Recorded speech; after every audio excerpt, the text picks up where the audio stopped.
up, everybody? It's Talkin Brash. I'm your host, Loki.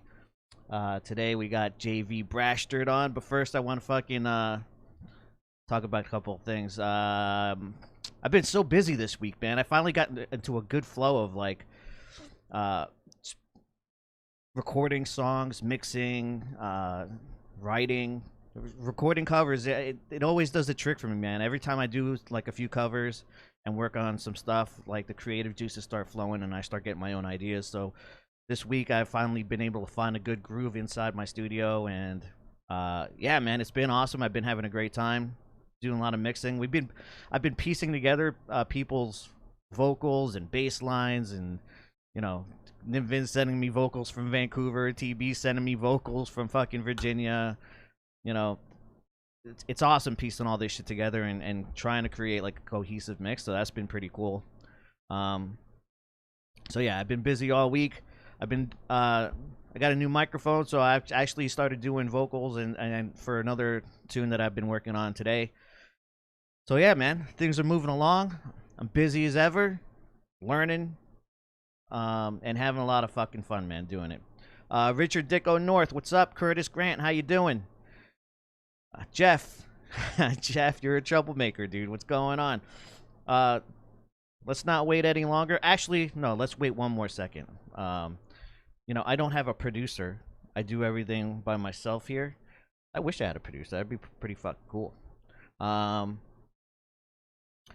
I do have a website that I want to show you guys. And there it is. It's LokiGuitarOfficial.com. There you can see everything I have. Patreon. I'm working on Patreons. I'm working on something. I'm doing like mixes today, so maybe by tomorrow I'll have a better idea if it'll be finished this week. So check out some stuff on Patreon. My YouTube link is here. Go subscribe. Growing the channel. Twitch is there, but I also have a merch store. You got backpacks, hats, shirts, hoodies, mugs, and this gator mask, which I prefer. I got mine, so I'm waiting for it to come here. Also, my Talkin Brash shirts, I'm waiting for that too. So yeah, man, lots of cool shit happening. The Patreon is starting to kick off. Super stoked. I'm super stoked. Without further ado, on his regular Monday spot, it is Darrow Chemical Company's own JV Brashtard. What's going on, Joe? Hold on, I gotta unmute you. There you go. Did you just call me JV Brashtard? Yeah, that's your new name. All right. Live with it. So, how was you? You're looking quite spooky, bro. It's that time of year, dude. Celebrating early. I like it. It's the season, bro. Yeah. Spirit Halloween is in full fucking flow. Fucking Halloween aisles are open at all your local fucking convenience stores. I'm a sucker. I usually try to hold out till November 1st and go ham on that shit, but fucking Zola's on the chat. Jeff, I see Jeff's there. Jeff said he ordered a shirt. So yeah, you're gonna have to come on with the shirt on. Let's see what it looks like. I ordered late, so my shirt's gonna come later. So Joe, what is your beverage of choice tonight? Are you having a beverage? I've got this Michelob Ultra right here. Oh damn. I have this fancily shaken Rumplemints in a glass. Very sophisticated this evening. Shaken, yeah, because the like right before I'm like, oh fuck, I don't have any Rumplemints. I'll fucking do this. I did one podcast without Rumplemints so far, and it was probably our worst one. Really? Yeah. It was that Monday that was like all Mondayed out. We both weren't feeling. I was also Mondayed out that day. I remember like I had a shitty attitude going into the show, so we just both happened to be Mondayed at the same time. We redeemed ourselves by the end. I started getting stoned by the end. Dean came in with a bowl, and I was like, I was better. Right. Yeah. Mondays, you guys know the Mondays. Yeah. Yep. Well, this weekend was pretty cool for me because I kind of stayed home and just worked in the studio all weekend. So I feel actually pretty rejuvenated. Like this is giving me, because this turned out pretty all right. You know what I mean? So they're very all right. When you when you see results like that, you get a little bit more excited. Yeah. It's great. How much I heard you talking about it before. I don't want to say anything I shouldn't say, but like, you know, is that like a thing? Is that like does people know about this thing? Has anyone heard this? Like, I think we've mentioned it that I would record it. I saw people talking about it on the last fucking in the comment section on the Howie like last week, Friday. Yeah, so it's no surprise that I've been wanting to record it, and I think Nimvin mentioned it that we were gonna do it too. But that's a great song. I think once that he's agreeable with the mix, that he's probably gonna do it like a single on Spotify. And That'd be awesome. And I don't know how he would term it, like just re-record. I don't know what the fuck he's gonna say, but I'm calling it the Quarantine. Like that's our band name. So it'll pretty much be like whoever my friends are, we'll fucking do collaborations of songs. And maybe that's what we'll do with that one fucking song that I wrote, my original. We'll just everything will be Quarantine. Yeah. I've been thinking I gotta get to the lyrics for that, man. I just been jerking off on it. I don't care if I write something and fucking you want to change it, you want to fucking sing on it, you want to. I don't give a fuck, man. But this is my first show, Joe, with a new microphone. Oh, that's an SM7B, son. Yeah. You sound fantastic. Well, thank you. You got to watch that middle. Got a little distorted, I'll tell you that. Well, we could turn that down, actually. You also got to mind that low pass filter switch in the bottom. That motherfucker's got a lot of low end, man. Sometimes you got to get that low off there. I actually played with it today. I did some vocals on another song I had going on, and you gotta sing. You could sing. I try. You sing. So yeah, I fucked with it with all the different settings to see how my voice would sound, and right now I have it on at least the setting where I sound great singing. So that's where it's gonna stay for now. Fuck yeah. You doing Adele up in that bitch or like? No Adele. It's I'm working on something else. Fucking but yeah, man. Dude, night and day. Like I had vocal tracks up on this thing already, and I erased all of them. Totally redid the song on this thing, and it's fucking night. Big difference. Oh yeah. Did you fuck with the switch at the bottom? Yeah, I did it all with all the settings. I did the low pass, the high pass, and then I think when I did that track for you, the that switch was in the wrong place. Yeah. We paid for it in the mix a little bit. I noticed. A little more boomy than you want to be. Right. Hard to mix that boom out after the fact. Yeah. So Eric McKinstry's here, bro. Eric McKinstry. Yeah, I haven't seen Zola in a minute, man. What's up, dude? How you been? His corner of the world is crazy right now. Yeah, everything's fucked up over on the West Coast. Yeah, it's fucked up, especially up near him. It should only get crazier. Fucking that's. I mean, the world's just crazy right now generally, but man, Portland got fucking all sorts. That's of where crazy's coming from, right? Yeah, now. you got all sorts of like groups getting together and clashing together and trying to fight. It's like gang wars over there. You know? I don't know what's going on, man. They're fighting. They're fighting for Florida, man. Yeah. They're fighting. The Portland man wants fucking Florida man's fucking seat. That's for sure. Fucking A. So hard man to dethrone. Yeah. Florida man is prestigious. Florida man is infamous. Yeah, he's got some Jersey in him, so he's hard to take down. Dude, they're even fucking rivaling. Portland's even rivaling the fucking Alabama meth gators, bro. That shit's real, bro. All the people in Alabama flushing their meth down the toilet and shit like that is getting in the water, and the fucking alligators get fucking nuts, dude. It's a fucking problem. Oh man. No, I'm not kidding with you, man. That ain't no fake news, bro. You can read about it. Alabama meth gators, bro. Just Google it. It's real. Alabama meth gators. That's Alabama meth gators. That's all we need now. Is just some fucking crazy alligators that just aren't. Yeah, that want to destroy everything. Well, I don't know. Maybe they like the meth. I don't know. Right.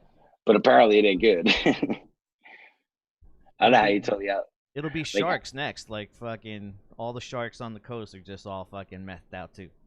How do they tell they're on meth? Like, are they drug testing the alligators? So. or like the alligators like getting fucking like RVs? You know, like right. they really fucking. This wide alligator eyes. was very fucking crazy. We should test it for drugs, and then The alligators like itching. They got like pox on their face and shit. Like, how do you know? Damn. Fuck. What's going on in your world, bro? Fucking Oh boy. Nothing.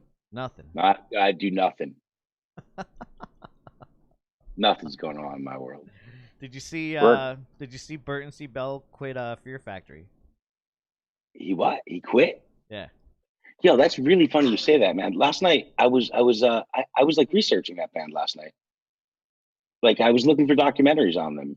Oh yeah. Like I swear to God, man, I can show you my fucking YouTube history. It's probably the last thing I searched. Well, Because like I was wondering why Dino was back in the band.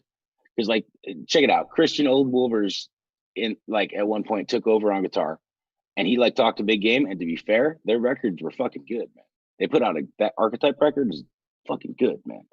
For a Fear Factory record without Dino, they really did fucking make their point. Um, and then Christian Old Wolver, he's crazy, dude. He did like a lot of press, like just fucking being like, fuck Fear Factory, fuck those guys, they're all fucking gay, fucking, like right. fuck Fear Factory. He said he didn't hold back at all. Very I don't know, maybe unprofessional is what I would call it, but We have a resident Fear Factory professional in Jeff. He's friends with Burton C. Bell or some shit. I don't know, fucking. So he says Dino had been back since 2009. I guess they had a court battle. Yeah, or whatever. But they're doing something right now, dude. They have like an Indiegogo or a fucking Kickstarter or So something. they finished recording a record in 2017 with Burton C. Bell on it. Yeah. And so I guess Dino wasn't happy with some of the production, so he was. I guess. But hold on, Dino was. I guess they had done it with a drum machine, and they were like, "Yo, fuck Superior Drummer. Let's actually get a real drummer in there." And then once that happened, like the guitar tones weren't what he liked. Now that there was real drums there, it just kind of changed the mix of everything. So he created a new like GoFundMe or whatever the fuck he's got going on to support to redo a lot of the tracks that they had already done. Is that Gen X's record? Right. So they released it. They're just that's what I saw, man. I was confused about that. Apparently they have a record called Gen X's, and now they're releasing something called Dielectric, which I think is that record. That one. Yeah, it's that one. Is it good? I didn't catch Gen X's. I don't fucking know. You know me, bro. I've been off the Fear Factory train a long time ago. Yeah, you've been love-hate with them over the years, right? you like checked out right after fucking Demanufacture, right? You were like early on. I was early on. I was like, yeah, this is it. Yo, you can't deny though that band, like on the real, especially even us in Doomsday, how much fucking that band influenced the next generation of metal and is uncredited for it. Yeah. Like Jesus Christ, dude, everyone's ripping that band off. Yep. Like, I mean, like, so as much as at the gates, like as far as like having their sound and their specific like moves or techniques lifted. Holy fuck. Yeah. Fear Factory gets no credit for that. I mean, I get it. They got that machine head stigma, like where like no one's gonna let them in because it's like, all right, you did some important shit, and then you totally sold out. Right. And then you started doing important shit again, but you're still a sellout. So we're not going to give you like that credit in metal. But Machine Head recovered. Yeah, they recovered. Yeah, but you know what? Dude, you remember what a Machine Head Marca was? They're like one of my favorite bands. I used to say a decade ago, I would say that they could release a bluegrass record or a rap record, and I would like it. Like it just, no matter what they did, I just fucking liked it. They lost me though, finally, on whatever their last record was. And there were like songs like that song "Bastards" that he wrote. You know the song? I don't know the song. Dude, it's you can't listen to the studio version of it. You got to listen to the like the day he wrote this song, bro. And it's crazy. I believe he wrote the song the day Trump, or like 2 days after Trump was elected. He wrote this song called "Bastards," and it's like a folk punk song. Like literally, like it's just him and an acoustic and raw as fuck. And the lyrics are, he like wrote it to his kids about the world that they're to Right. grow up in. And it's heavy, dude. It's fucking heavy. And it's nothing like Machine Head. It's nothing like anything that band's done. So they kind of caught me on that song, and I guess what happened is they put out their next record. They recorded that song like legit, and it's whack, dude. They fucking ruined it. They like did it as a Machine Head song, I suppose, or Right. as a Machine Head song as one could do it. And I think, correct me if I'm wrong, I think that's why the band quit. Like they were just like it was too political. It was too fucking. It was apparently that became the Rob Flynn band.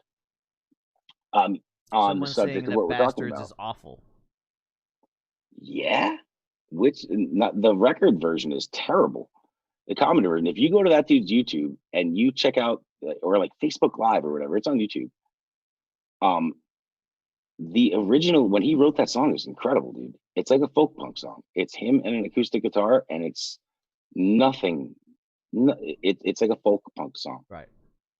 It really is. It's like a political punk song, like you would hear played by a band like Days and Days, or like it's like a crusty punk song, dude.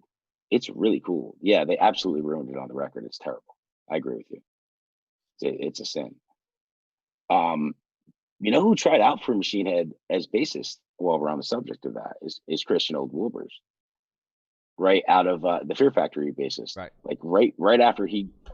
See, that's what I was asking. Maybe fucking Jeff could tell us, but this is what I was looking into when I was researching Fear Factory last night. Um, you got Christian Old Wilbers in the press talking mad shit after he's out, and then you got Dino saying that he would never ever play with Fear Factory ever again for any reason. And then all of a sudden, Dino's in and Christian's out, and I don't know what the fuck happened after that. There's like I can't find much history on it, Yeah, or I don't know. and now they have like a new record or something, and like I really don't know. And there's a lawsuit apparently, and then now they got a Kickstarter. I know, so there's Right. like a lot of shit going on with them. But I don't. It's weird. I missed all of it. So here we go, And straight now from and now you're Loudwire. telling me Burton C. Bell is kicked out of the Here band. we go. Fear That's game Factory. over. Fear Factory may have a new record, but singer Burton C. Bell has revealed that he's leaving the group. The longtime voices of the band confirmed his departure in a statement expressing the toll of legal disputes of the last few years have taken a toll on him, sharing his desire to focus on all his energies with his other band called Ascension A of the session of Watchers. Washers. I Yeah. saw them live. All right. In his new statement, Bell calls out the dishonest representations and unfounded accusations of past and present band members, adding that is a toxic drama I choose not to be a part of. Man, going around in music, I also have had a relationship with toxic fucking drama. Uh, it is after considerable soul searching that I have come to the realization that I cannot align myself with someone who I do not trust nor respect. Therefore, I am announcing to my fans my departure from Fear Factory to focus all my energy and attention for the continuing success of Ascension of the Watchers. Boom. Session of the Washers is cool, man. Like I said, I saw them live, but that ain't a good move, homie. Oh, that's what he did. Homeboy's too old to make that transition.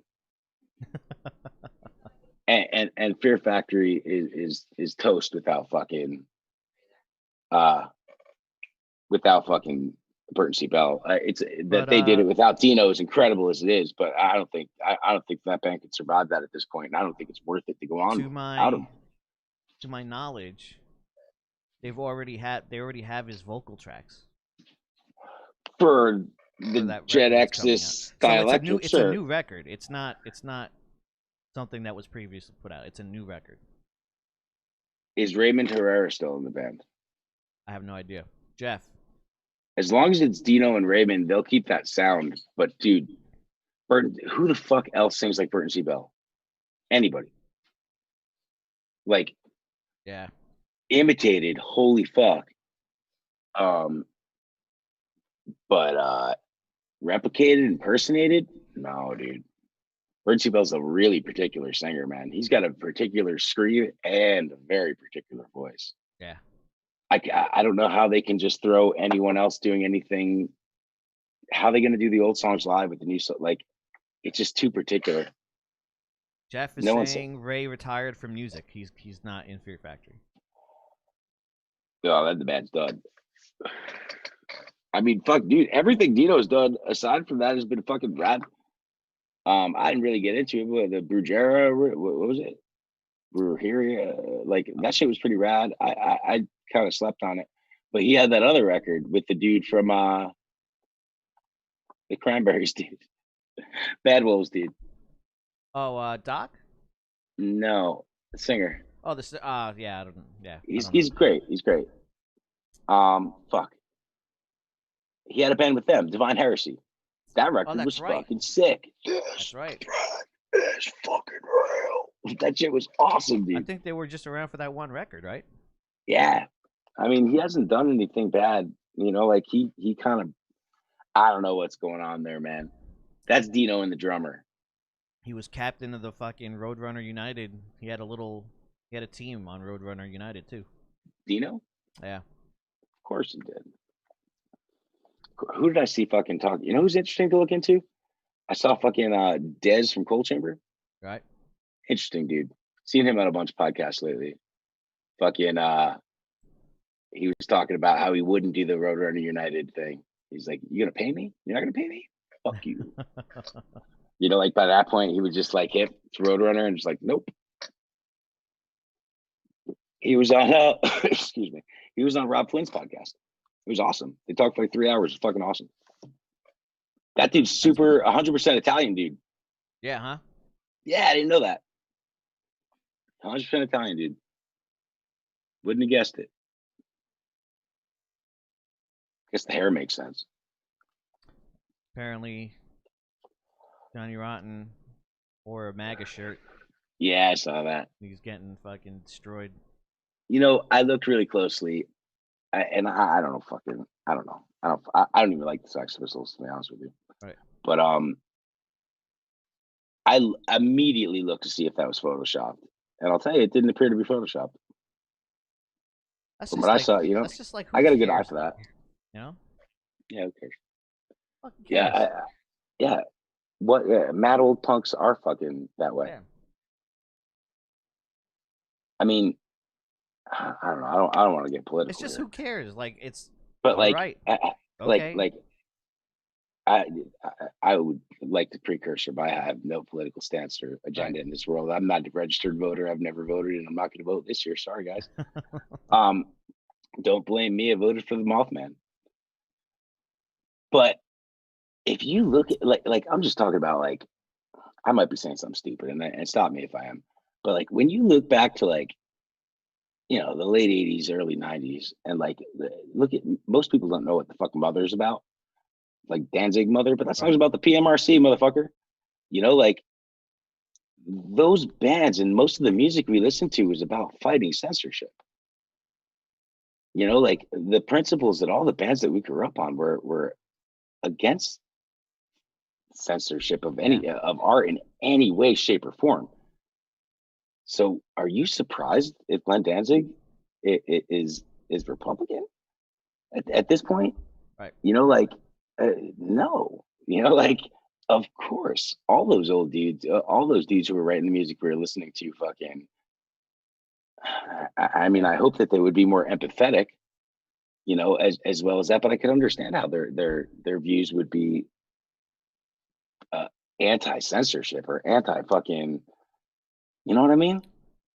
Not to say that, like, you know, not to say that censorship is the biggest issue, but come on. I've been listening to fucking comics for years. Like, George Carlin has been fucking railing against censorship since. Oh, but comics are getting it too. Came out, you know, comics, musicians, they've all fucking. I mean, remember when they fucking had to put the explicit lyrics fucking sticker on the best albums, thing that rap ever happened, albums and shit like that? You know what I mean? Like, so what a favor they did. Yeah.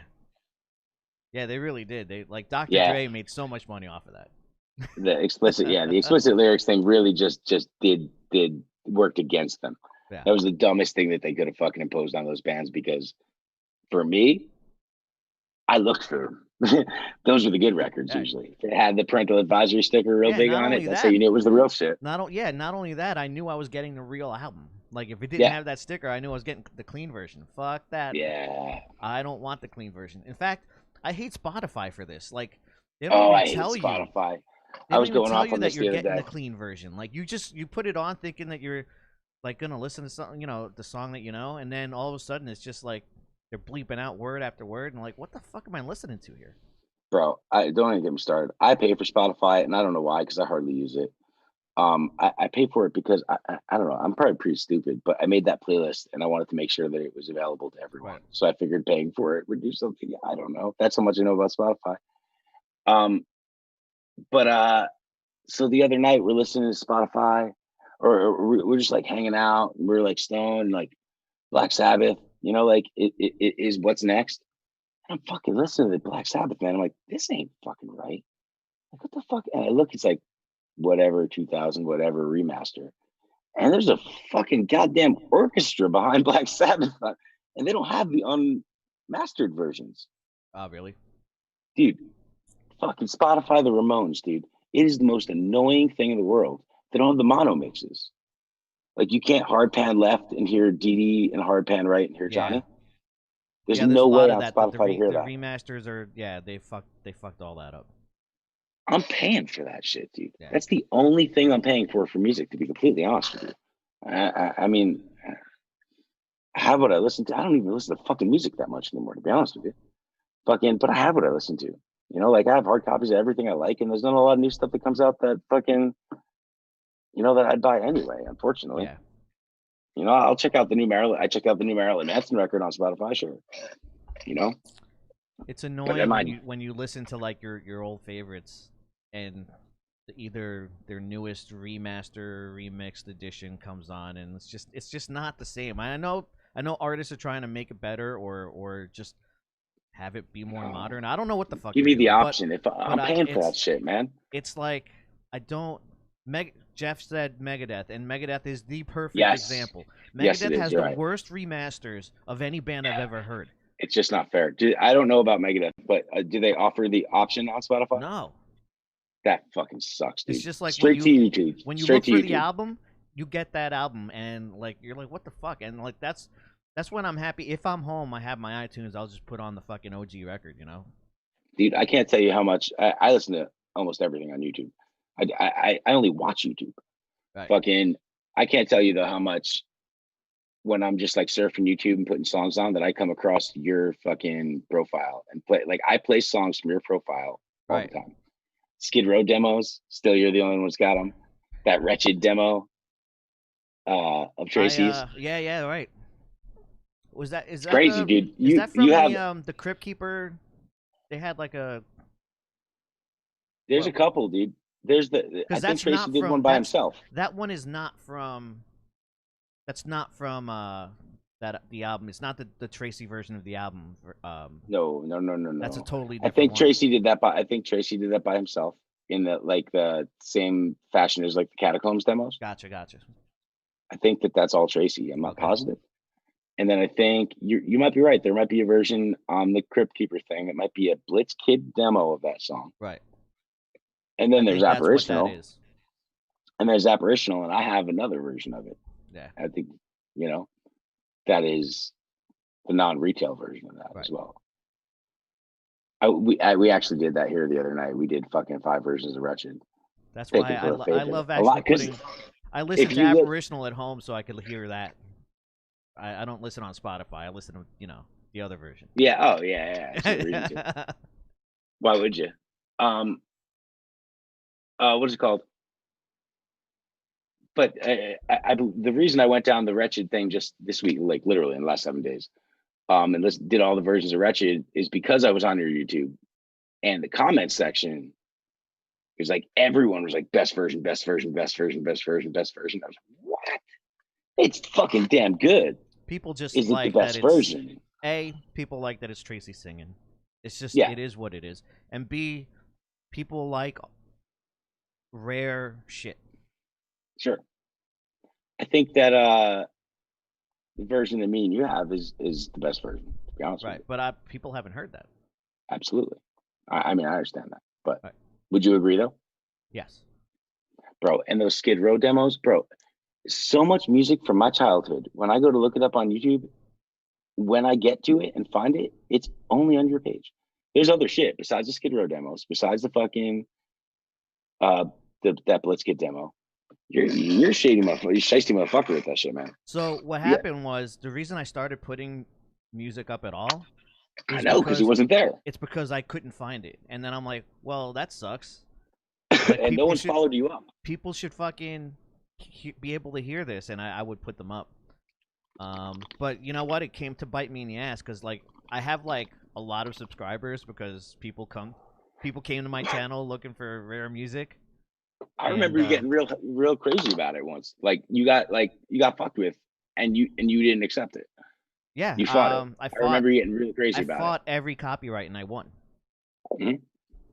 However, now that I have like I'm doing this channel and making my own content, I made it impossible to use that channel to monetize any original content that I have. So I basically have to start a new channel with 0 subscribers to do original content to one Is that what day. this is? Yeah.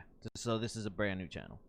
I see Jeff saying that there's a Terry Date mix of reinventing the steel. I want to check that out. That is out actually, or at least there's a sample of it. Yeah, I want to check that out. I saw it last night, and I just didn't have the ideal listening situation to listen to it. But there's a video on YouTube of it, of that mix. I saw it last night for sure. I saw In Flames do. They re-recorded a few songs from Clayman. I heard it sucked.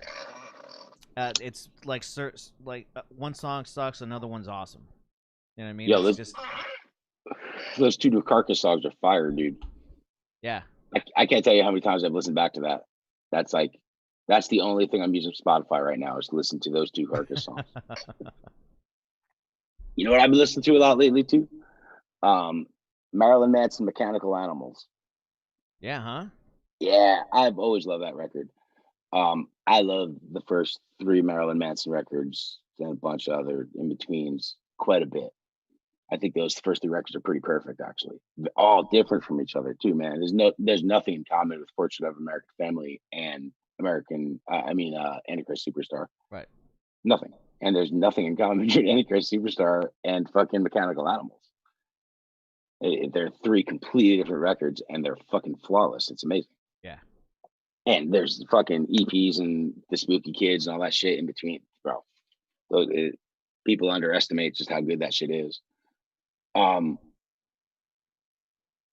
Whatever the case, I listened to that new Marilyn Manson record, and I was like, okay. I saw great reviews. Like everyone was real stoked about it. That the consensus is it's fucking awesome. I listened to it, the first song when it came out, and I didn't hate it. A lot of people did. I didn't hate it. I heard what he was going for. And then I listened to the whole record, and you know what I started doing? Listen to Mechanical Animals a whole bunch because that shit sounds like fucking some watered down Mechanical Animals. Right. Yeah, it's cool. If he would have done that like 2 records ago, dude, I don't know, man. When you read reviews, I don't know if it's just like my network or what I see, but like apparently the last couple Marilyn Manson records have been sick. Really? I I'm not always in fucking a Marilyn Manson mood, bro. Yeah. Like that shit comes out sometimes, and I'm not ready to hear it. So like I might have missed one in between, but I keep up with Manson. Like he's at least good for a song or 2 every record, even if his record sucks. This was fucking like it's awesome, dude. Brendan Perchborn is playing drums on this record. Oh, really? Yeah, it's a dude who played for Doyle. He played for yeah. either Flag or Black Flag. He's really good. That's who I got in trouble with Alex Story about. Oh, really? About him. Yeah, I said he wasn't that good. I didn't say he wasn't that good. I just didn't say he's awesome. really, really good. No, I mean, he's no better than I fucking thought he was then. I mean, like, it's great for him, man. I'm fucking happy for the kid. He's like, from our fucking circle, bro. Fucking playing fucking Marilyn Manson, bro. He's playing on the Marilyn Manson record. That's fucking awesome, dude. And he is a fucking fantastic drummer. I'd be honest with you, dude. I would have had him fucking play drums for the Misfits over fucking Dave Lombardo. I would have absolutely picked him first. I thought he was the obvious choice. I mean, he was a fucking modern day Black Flag drummer. Where the fuck did the Misfits get their drummers from anyway? You know, like it just made so much sense, dude. He was young. He was fucking. He already worked with Doyle. You know, like he played for fucking Black Flag. Fucking Jeff says he only checks things out if reviews say it's bad. He doesn't trust reviews at all. Yeah, you're probably right, Jeff. It's fucking way to be, I suppose. But yeah, man, it just sent me back into the spiral of listening of how good that record is. You know, like because I hear Mad David Bowie all over the new Matt Manson record is what it is. I hear it, you know, like, but he did that already, and it was awesome when he did it. He did it grand old, bro. Fucking if you don't fucking see the Spiders from Mars band and fucking the Mechanical Animals era, you're out of your goddamn mind. Were you ever a Deftones fan? I like the Deftones, but I would not call myself a Deftones fan. I like Deftones like I like Megadeth. Like I like them, but I don't root for them. You know, like like what is it called? When Adrenaline came out, right? I was onto them like right before they blew up, dude. I knew that record and I liked it for the heavy songs. I thought it was good. I liked it. I thought it was awesome, you know. But everyone around me kept showing me that record and fucking telling me just how amazing it was. And I was like, yeah, it's good, man. And like that kind of continued on through their whole fucking career with me. Like all the people around me just loved the Deftones so fucking much that it was like, yeah, it's good, dude, but like chill out. You know, like BK. And then BK was one of them. He just yeah. Because it was all over the radio and all my friends were listening to it. And I think at one point, like 2003, 2004, we were in Gotham Road, like right at the beginning of Gotham Road. I worked at Hot Topic as seasonal help. And I think like White Pony or Around the Fur was like hot then. Mm-hmm. And that was it. One season of working at Hot Topic, hearing fucking that record over and over and over again. Like I can listen to any Deftones record and it's all, I like it all as much as I like the heavier stuff better, but like they have a sound and it doesn't change, you know, like the Deftones just always sound, that's awesome, you know, but I'm not, it's dude, you're going to hate me for this, but I feel the same way about Alice in Chains. Like sometimes I'm just not in the mood to feel like that, or sometimes I'm just not in the mood to hear that, you know, I love it when I love it, you know, like same with Marilyn Manson, fucking love it, but it's not always that time, dude. Sometimes I don't listen to music at all on purpose. And that's been going on a lot lately. Yeah. It's become background noise for me. Like I don't even do that. I'm afraid of it. Because the things I listen to and the things I like subconsciously like earworm into my own music so much. I can catch myself retrospectively now, like with time behind things. Like I can listen to some of our songs and totally know where I got little vocal lines and totally know like, and it bugs me, man. So like or I'll notice what I've been listening to a lot is comes out in what I'm writing. Right. You know, like, so like if I'm writing, I specifically won't listen to this lump of bands that I tend to write like, you know what I'm saying? At all. And I've been fucking writing for a minute. So like I haven't listened to a lot of music at all in fear of it sticking in there, you know, like and emulating it. Because I just tend to do it.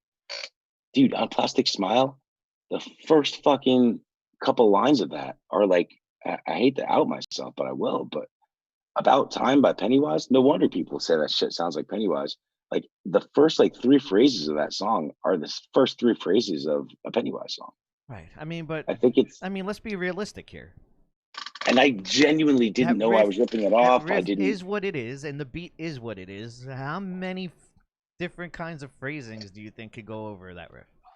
Absolutely no. I mean, absolutely. But I absolutely. It was an earworm. It was in my head. I had been listening to it, and it came out that way. I didn't realize it until a year or two later, dude. You know, like until I put that record on again, and was like, it goes, and I'm like, like one of the words line up with it too. It's different words, but like I do the same fucking phrasing, dude. And like a couple of my words lined up, and I was like, wow, I did that. You know, like I totally did that. I've got this weird thing going on for like the last year or two. Like, I mean, you know, you write demos, or you write songs, and I don't know, how do you record what you write? It's different. Like, I mean, every like, time. It's different. are you just like jamming? Sometimes you're like, oh shit, I should record this. Sometimes or like, sometimes I'll be in the shower and like, to me, I'm the most musical in the shower. I'm like writing complex compositions with like layers of harmony in the showers. My head is just filled with stuff, and then sometimes I'll just be like, yo, it's time to be done with the shower. I gotta get in front of my computer, like right now. And yeah, I'll fucking just start riffing on ideas that I had either in the shower. But it's almost always music. It's not necessarily guitar music, but just it's always music. It's never words first. So at that point, do you run out of the shower to your guitar? And yes. Do you do it on your phone? Do you do it on Pro Tools? Do you like? Yeah, I'll try to do it on Pro Tools. Dude, I wrote a song recently, and like, I would feel crazy for it if this wasn't the case, but I was walking the same way I wrote that song of yours. Same walk. I was walking, and I didn't have music on, and I just like I thought of a song. Like I thought of like, I'm like, oh man, we should do something like this, and the song just played, right? Right. And like I started doing it in my head, like I said, just silence, dude, walking. I'm like, that's pretty cool. I don't have anything, and I was like walking, and I just pressed the voice recorder on my phone, and I went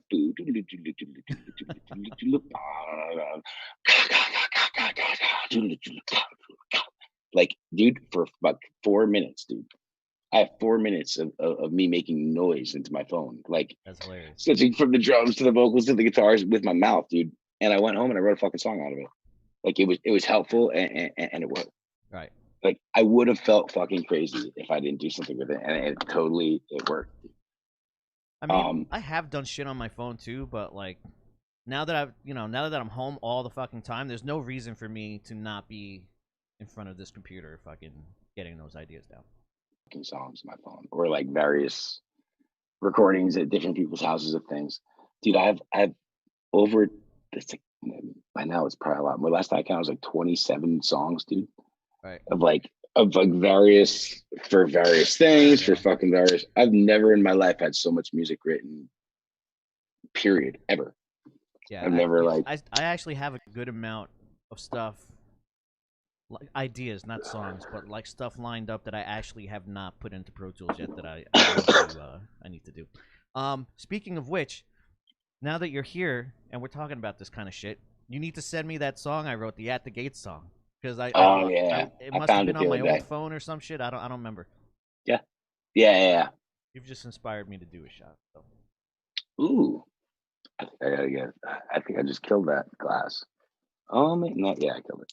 Fucking I added myself on the Tracy podcast when we Blackout Friday. Me and Tracy were just hammered and like forgot how to play guitar. But he was like, I thought that's what both of you said, man. I talked to both of you after that. You both said that. I didn't think it was. Dude, I was sitting here honestly like, he's asking me to play songs, and I'm just like drawing fucking blanks. I could not play anything. You know how to play Wretched. I do know. We've played it live before. Of course I know. But like, dude, at that moment in my mind, I'm just like, there's no way I can remember anything. That's just the way it was. That surprises me, especially with you. Yeah, but I outed myself on a few riffs. One of them was Nowhere to Run. Like, you listen to that. As I would have. You listen to that. I never had to play at face value. You listen to that and like, you think it's very Nirvana. But yeah, what did you say, Ugly Kid Joe? It was Ugly Kid Joe, the neighbor song. I've referenced Ugly Kid Joe before too. Yeah, I got no beef with that band. I'm all about the Ugly Kid Joe. You wouldn't have had to hide that one from me. I would have thought it was awesome. I referenced Mott the Hoople on Plastic Smile, for Christ's sakes. You fucking brought out your inner James Hetfield and Nowhere to Run. Yeah. Yeah. I don't hear it, but I appreciate it. I'll get to accept that compliment because I'm always trying to bring out any James Hetfield in my fucking like Injustice for All fucking vocals. I love that sound. I was trying to get it. I was trying to get it on that fucking song I did for you, and it sounded like shit. Those dudes didn't get it. Who what mic did you record that on? Again, was that the SM7B again? That was Because the it sounded. SM7B with the low pass filter was very boomy. Yeah. Also, it was inconsistent, and I didn't I'm like, or at least That was what you the sent to me was inconsistent. Maybe it was Zach's fault for. I don't know. Maybe he was fucking with levels. Dean tracked it with me, and Zach came in at the end and fucking kind of took it over and fucking like cleaned it up. But I mean, we weren't working with an awful lot, man. I fucking what I sang the same 4 lines through the whole song. Yeah. Like it was very much a demo. It was very much not, we put more production into it than it should have been, but it was more of an example. That was the first thing we recorded vocals at Right. Dean's house. So that was like very much the test of the new mic. That was, so I didn't know what I was doing either. I hadn't sang in forever. And fuck it, I've never sang a song anything like I sing that song. Yeah. Yeah. It was weird. That's why I wanted to do On it. first listen, I'm like, damn, I've never heard Joe do anything like this I before. know, dude. It was a whole new Joe. Yeah. Dude, and the day you sent it to me, so, like I said, the same walk that I wrote that other song in. I was just walking down the street and I was like reading the signs. Like there was like a yard sale and there was a sign for sale. And I remember reading it and then like reading, like I got a heightened level for signs, right? Like I'm like, I walk by this sign every day and read it every day and never acknowledged it. It was a garage sale that fucking went on for a month and a half, right? I'd walk by it every day. Um, and I don't know, man. One day, I think you had just sent me that song. I think you sent me that song on the 5th of January, if I'm not mistaken, Right. for this year. And I was listening to it and fucking walking by, and I was seeing the signs, and like, dude, all of a sudden, I'm like, that's so weird. And I walk by that every day. I should pay attention. I started reading all the signs on my fucking walk, like everything that said anything. I was listening to that song in the meantime, dude, and all of a sudden, like while I was like paying attention to the signs, dude, I started coming up with that vocal line. And I remember I came home and no one was home, and like I'm like I've never sang like that before, and I've never wrote a song like this before, but I think I know what to do here. And I came in and I'm like, I don't know if I could sing like that, or if I don't even know if I could make an example of that to anybody. And I came in here and I had like 5 minutes alone in the house, and fucking I just started belting it in the kitchen. And I'm like, all right, you can do that. Right. Like duly noted. This also where you said like you found that your vocals had healed a little bit. Absolutely, dude. Absolutely. Like I forgot how to sing. I didn't sing for so long that I forgot anything. I never knew how to sing so well that I would have remembered in the first place. Like it was such a fucking short period of time that like I grasped that on, and that we were touring so often I was able to retain it. What did I take? Like 4 vocal lessons Right. that were very helpful, mind you. But like, and I was studying, dude. Like I was studying on YouTube, and like not so much success, but I was studying.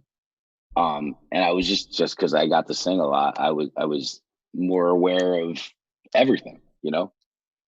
But like when we would do one-off shows a while after we had been playing regularly, I was bad, dude. Like I was bad. Biggest thing, like I was sucking dick bad. Damn. Biggest thing that put on good performances still. Got through the shows. I don't think fucking put on a good show. The particular like first one in a while. But couldn't sing. Right. Couldn't sing. It was a master performer in the way that I was able to get by an entire set without being able to sing. I did pull it off, and I put on a good show. I'll give myself that. Do you even want to be a singer anymore? Like, are those days over? No. No. No. Do you like it? Do you not like it? What like? Gotta tell you, I hate it. It's better for me.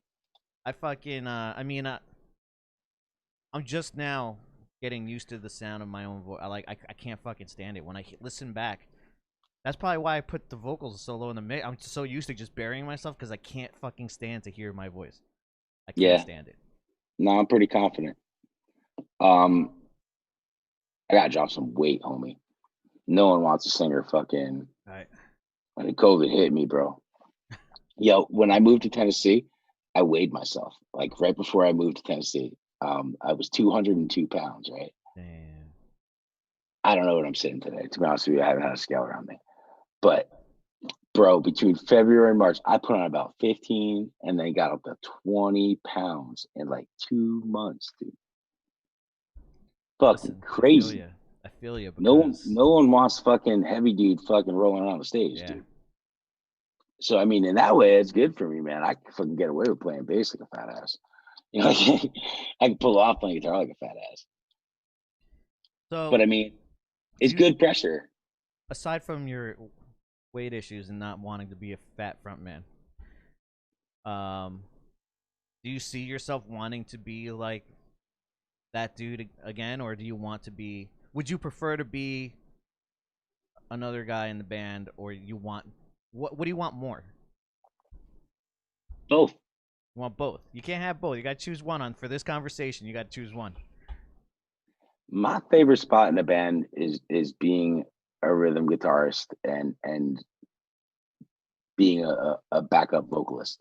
Okay. You know, like peppering in or being a not even like a lead vocalist, but like, you know, very much like what I did in Mr. Monster. Right. I was a lead guitarist, I guess, in that band. Um, but I would love to play behind another guitar player, and what I did in Blitzkid, that's my favorite scenario.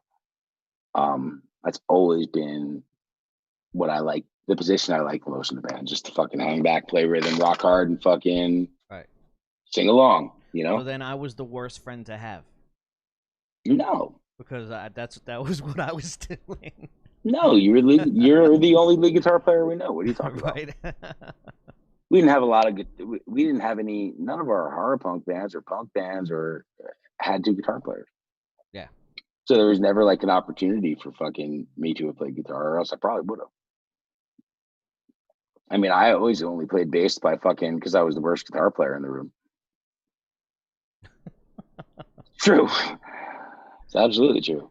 Or no, I mean, I started playing bass because Jason asked me to, but Right. whatever. That was just necessity. I'm totally one of those bass players who play like a guitar player, though. Yeah. Like what? I'm the bass player I don't want in my band. Well, some bands you Well, can get away with it. you Some bands you fucking can totally get away with it. you grew into an actual bass player. I don't know when that happened, but like even I would say even in Gotham Road, you were already like when we were recording "Say Something," you were already thinking about moving like a bass player. Yeah. Um, I always thought like that, man. It's just that's how the bass goes, man. It's no different than how I write a fucking vocal line. It's that's I write what's missing.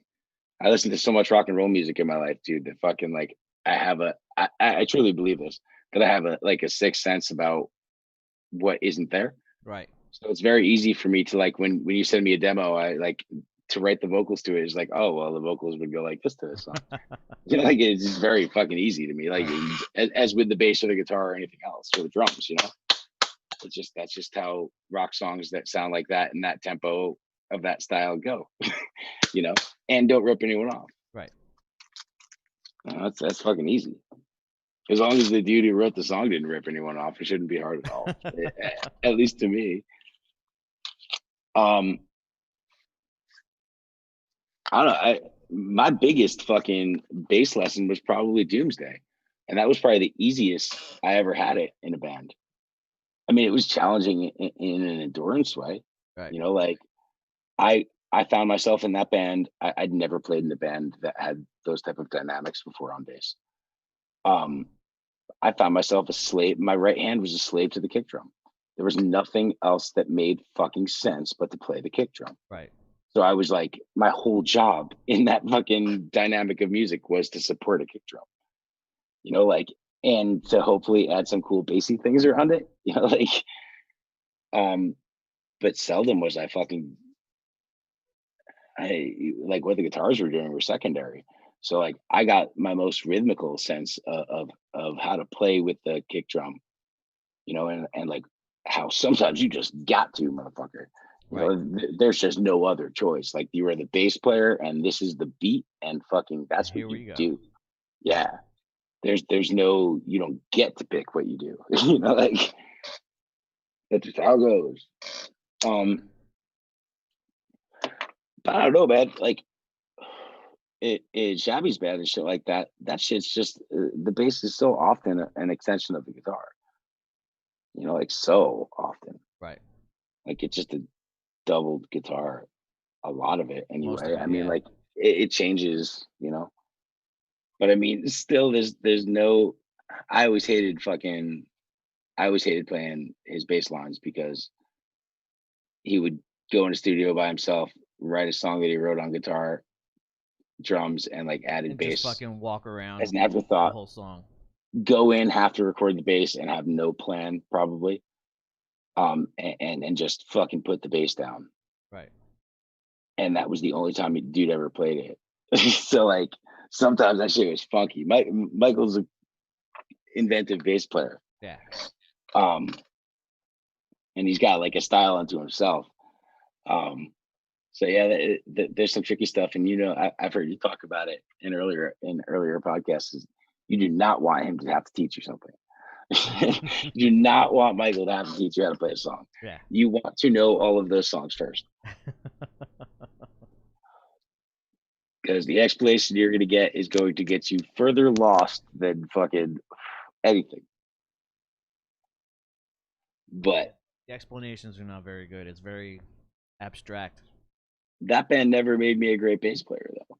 Like it made me a great performer. It helped me sit in the pocket good. Like that's what it's all about. Yeah. It's the type of band that was, and that's where I put most of my time in playing bass. Gotham Road was way different. Bass player, I wrote all the bass lines in that band. So like very different. I guess that's the difference between riffy shit and rhythmic shit, right? Like riffy shit, you kind of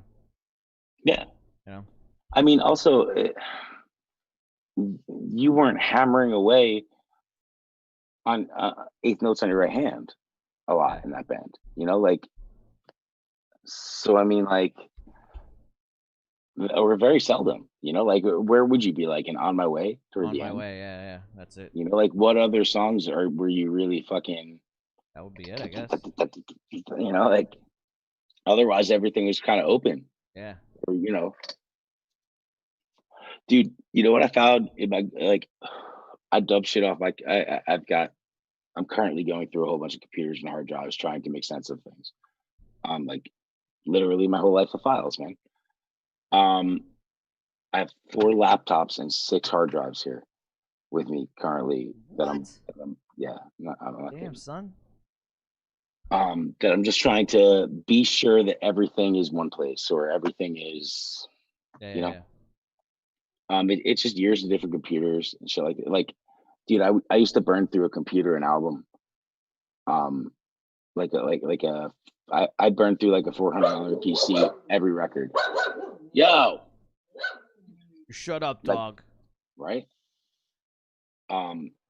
Like, dude, even Lone Star State was like 3 songs, but like Lone Star State had a computer, fucking Plastic Smile had a computer, and Nightmare on 7 had a computer. And Doomsday had through the middle of it, so like just right there, like those computers died, dude. So just like incorporating all that with this and fucking, did I keep the Nightmare on 7 stuff, all of it together with the other stuff? Did I keep the Doomsday stuff on my current computer or drive, Yeah. But anyway, going through all the shit, I found what is, I believe, to be the last Gotham Road gig we did.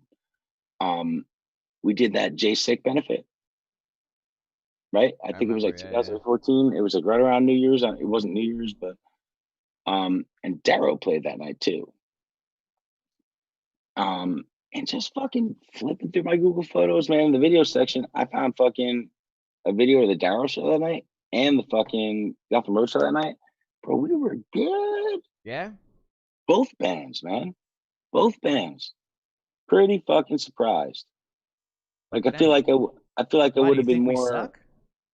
No, I don't know. Distance from anything. Yeah, you have different perspective of it. Right. Like uh, especially like going back to the Mr. Monster days, and this is probably where my bias comes from. Is that like we used to tape almost every show. So like there are shows that like if something shitty happened on stage that night, I just didn't want to see it, and I knew I had a tape of it. I just wouldn't watch it. So in my mind, sometimes some of those fuck ups or some of those blunders are much bigger than they really are. You Yeah. know. So once I have the disconnection of that or how I felt from that from that show, like when I don't remember that show immediately, I'm watching them, they're fucking pretty good sometimes, man. Yeah, that's how. Sometimes they're worse than what I fucking thought Yeah. too. Yeah, it can go either way. Yeah, I I've found seen it both ways where, some nights it's cuz it's always like your feeling after a show is never quite always about your performance. Like maybe you had a good time because you were riffing with the crowd, or maybe you have a good feeling because of whatever. I don't know. So maybe y'all were in a fight for the if gig. you had a good feeling about the show, like maybe your shitty performance gets overshadowed in your mind because you come off that show like, yeah, that was awesome. We had a good time. You go back and look at that show and like, oh, what was I thinking? Yeah, absolutely. But like I said, man, as upset as I get that when I got to see some shit, there's some shit on YouTube I wish I could just annihilate, and there's other things I do. I fucking hate it, and I understand why like artists don't want phones at fucking Yeah, shows. And then on the other hand, I'm fucking so stoked to find some of it that like for better or for worse, I'm it's so all up there, appreciative Joe. of it. Yeah, dude, it's For all better or there. for worse, it's all I there. know you've always been one to let it all hang out, fucking, but Yep. I did a lot of shit when I was young and stupid, man. Let me tell you. Yeah. There's so many shows from when I was 16, 17, 18, and like really still figuring it out that are like still up there, dude. It's fucking crazy. There's good and there's bad, but you know, that's what comes up when you search my name, though. Right. You know, um, fuck, what was I say? I've been trying to hunt down and understand exactly like doing a lot of research and fact checking of my memories and gathering of information on Mr. Monster lately over the last year or so. Right. Like on a real level, dude. Um, really trying to put together. I don't know why. I don't know for what exactly. I mean, I got some ideas that I want to do, but I'm trying to put together like Misfits Central for Mr. Monster, Right. either in my mind or on my phone or on my computer or maybe a web. I don't know. Um, but I feel like having that understanding of the information in the timeline will make whatever I am going to do with all of this research easier, or better, or it'll make it easier for me to present what I want to do. So anyway, back to my fucking Google Photos, fucking just finding random shit in the video section. I found what I believe to be what I would call the last Mr. Monster show. And when I say Which the is last Mr. Monster show, I mean of the era of. of 2005, No, it would be 3, like 2001. And then, 2001. yeah, Okay. yeah. No, by 2003, we started Gotham Road, bro. Right. I No don't know if 2002 shows? Ah, fuck me, I guess. we put out that record at that Ghouls Night Out, and we didn't play much after it. I think we did a run with Blitzkid. Paulie had not been able to tour with us anymore. He was doing some other stuff. We didn't have a drummer. I believe on the road, Billy Bones was playing for us. So I found this show that Damn, is, that's right. yep. It's us. We had come up. We had been about a week off tour, and I guess Jason paid Billy Bones to come up and play a connection show. And it's a blunder of a show, but it's probably the only show that I know of on videotape with Billy Bones on drums. And those Blitz Kids drummers all play the same, bro. Fucking, there's no flair. It is just fucking Ramones, dude. Right. They are so. It is probably the fastest Mr. Monster show ever. We come out, dude. Dude, it's bad. We come out, and Germs is in E standard, and I am in D sharp for the first song. It is such a blunder, but we play like songs like Tina and Freddie so fast that you don't know what song we're playing. Jason doesn't know where to start singing, like, but somehow it's fucking awesome, dude. You're in the crowd for it. There's like a quick shot of the pit, bro, and you see you and Brian, bro, going hard during Resident Evil. Of course. Yeah, Resident Evil, bro. Fucking, I just came across a video, either on my hard drive. I don't know where it was, but it was us and Darrow when we opened for Doyle in Connecticut. Great show. And like, just some of those songs, the speed that we were playing those songs were incredibly fast. But we were on it. You know what I mean? Like we were just hyped up. We were ready to go. Yeah, that was a one-off. It wasn't fast because it was sloppy. It was fast because we were fucking ready to rock. Yeah, we played that show in front of like 15, 16 people. Yeah. Fucking, like, there's really good footage of that on YouTube if you look. And like, there's a couple spots that backs up, and we played a damn good show in front of fucking, like, we had just been off the road a lot, and we were just used to it, you know. We just played to what was in front of us, regardless of what was in front of us, the same fucking way every time. Also, we were on, so we had just come off the road for a one-off, and we were mid. Yeah, yeah, mid tour. That's one of the only times that we've ever played in front of a backline like that. Yeah, I think it is the only time we've ever played in front of a backline like that. And you know what? I was actually impressed with our backline, because Doyle's got a pretty big backline. You could barely see any of his shit because our shit was fucking like we had a nice little fucking spread, man.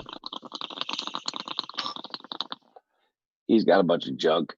Yeah. It's just a bunch of bass cabs. Bunch of bass cabs. But yeah, we fucking I saw that show was fucking on point. But fast. Matt Johnson was on fire.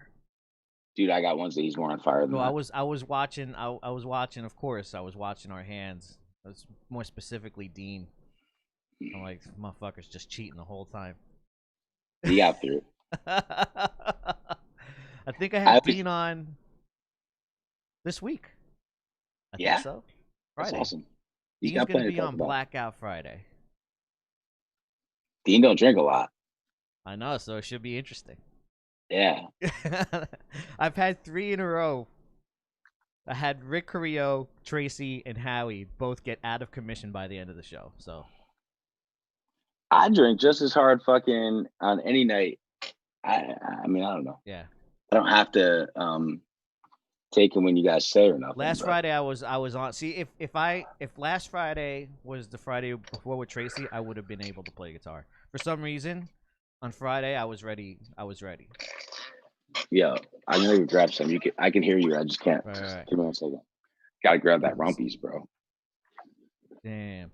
Well, since Joe walked away, I'm gonna tell you a story of what happened to me yesterday at the dog park. Dog park. Yeah, I went to the dog park. Fucking, my dog's just been miserable lately because I'll lock myself in this room, and the dog, all she wants to do is have a good time outside. And she just waits. She stares outside the door. Cheers. All my dog does is just stare outside in front of the door. So whatever, I took her to the dog park. A young couple walks in with a puppy golden retriever. And then a bunch of my fellow Puerto Ricans walk in, and they got like 3 different kinds of fucking pit bulls. You got Puerto Ricans in Nashville? Yeah, apparently. I thought I was the only one, but the more of my kind are there. Whatever the case, the puppy golden retriever, just I guess it's never seen that many dogs before, and like it starts running away from one of the dogs and was yelping like it was being murdered. And when a dog does that, it's like a signal for all the other dogs to chase it. It's just the way it Yeah. goes. You know what I mean? Is that like real, or is that just your opinion? No, that's just the way I've seen it happen so many times. That like if one dog is yelping for help, all the other dogs are like, "Let's fucking chase that thing." So the couple managed to like catch up and grab the golden retriever, and like those three pitties are just they're playing. They weren't being mean. They weren't being whatever, but they were like trying to jump up and get the golden retriever. And the owner of the fucking pits, dude, hit this dog so hard, Hit the and pit? then hit the pit, and then so it went to hit him, and it barely grazed its head with an open slap, and then he fucking Wait, the owner hit his own dog, or the the owner owner hit hit? his own dog to get away from the golden retriever, and then he fucking closed his fist and punched him in the hip, and then he kicked him in the fucking head. Because he had to? Because no, the dog wasn't Or doing anything excessively? wrong. He just did He it was excessive. disciplining the dog. It was Yeah. excessive. Yeah. And I haven't He been was in a fist disciplining fight it. in a long time, Joe, and I got in this guy's fucking grill. I'm like, how about I fucking kick you right now in front of your wife? Like, you think that's cool that you're, dude, like full extension kicking the dog in the head?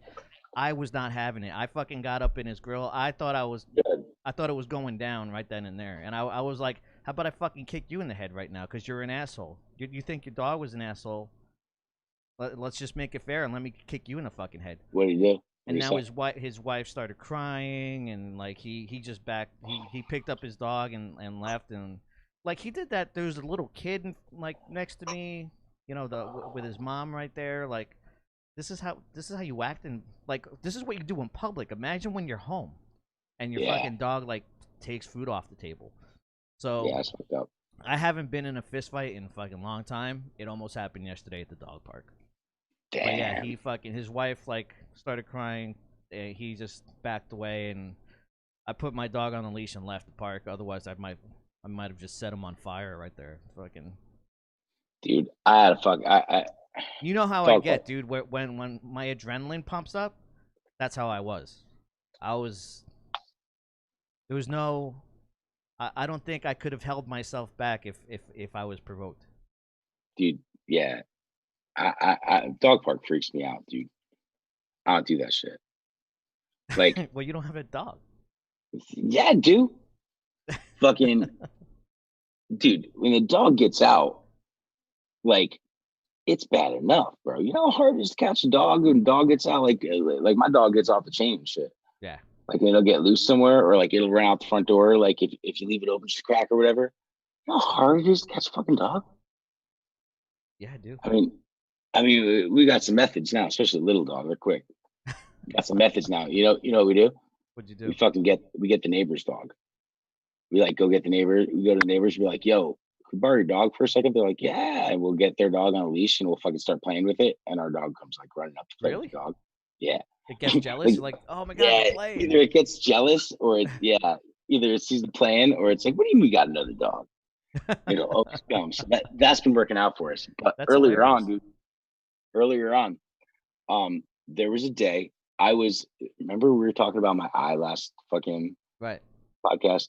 Dude, the only time in the last maybe 2 years that my eye got fucked up happened to be this day that I'm about to tell you about. I woke up, dude, and my eye was Quasimodo, like fucking Blitz Kid Halloween, like fucking Sandra just fucking squad me in the eye, bro. Just as bad as any other day. Bad. And it was even worse because I'm like, really? This shit again? Like, I thought we were done with this show. It was fucking, whatever the case. I guess she goes to the fucking park with the kids, 2 kids, and the dog. Dog gets away. Like breaks off the leash, gets away. Lose the dog. She's got 2 kids. Fuck, she's got to take care of. I think kids are crying. They got on schedule, whatever. I get a phone call, hysterical crying. The dog's gone. I'm like, excuse me? And I'm sitting home fucking, I'm light sensitive. I'm in the living room with all the lights off, dude. I got an eye patch on. Fucking, like I got fucking medical eye drops and shit. Like I'm fucking grumpy as I'm the most pissed off you ever seen me. Like, and I'm like, what do you mean the dog? And you fucking left? I'm like, yeah, we got the kid. I'm like, you left. So the dog's at a park loose somewhere in our town, miles away. It is never finding its way home, is what you're saying. Well, yeah, I got the kids. I got to come home. I got to fucking come get me. We're going to get the fucking dog. And dude, here is my ass, dude. Like, listen, I didn't want a dog. Dog showed up one day. I'm a softie. We got a dog now, right? So fucking, I'm not even happy the dog's here, but now our dog's lost, bro. Like, and fucking, this is why I don't want a dog. Right. Like now the fucking dog's lost and everyone's upset about it, and fucking like, and they're just ready to come home.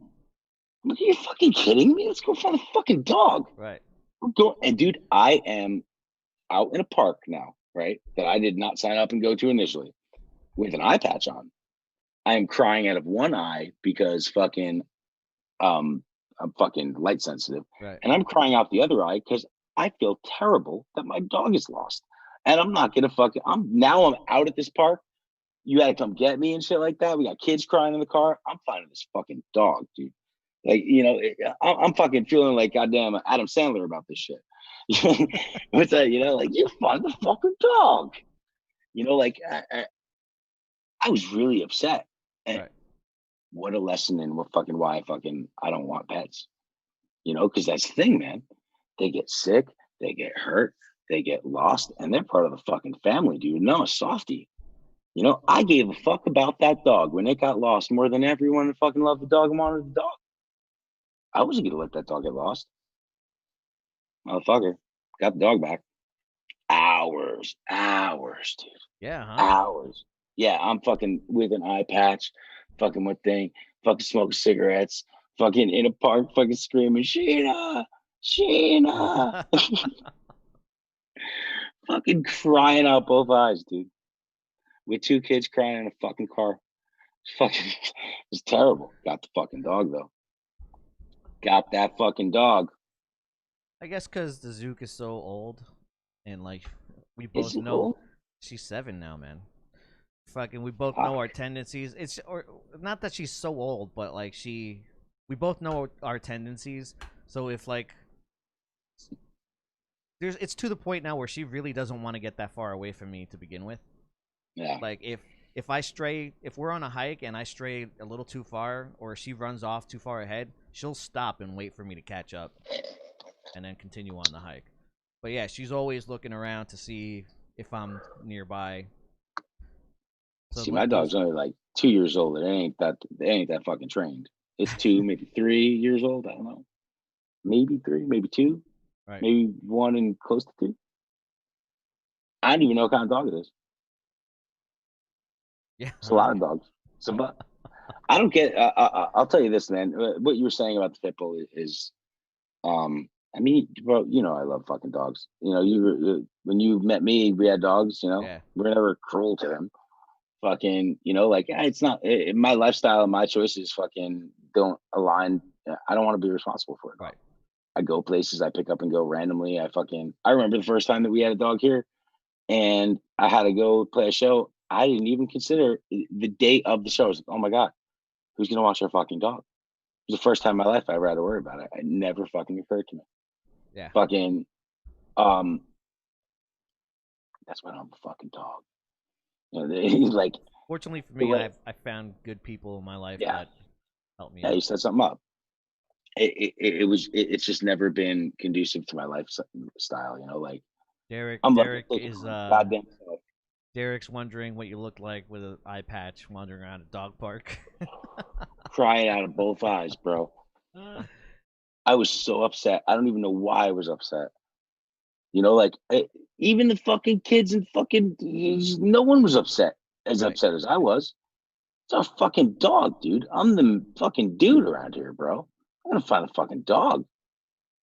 I'm not gonna sit here with a bunch of fucking women and children fucking crying about the lost dog that we didn't go look for. Right. Yeah, you can't cry about something you didn't look for. You know how pissed off I was, dude? I was fucking pissed and sad and fucking, but I'm a fucking dog.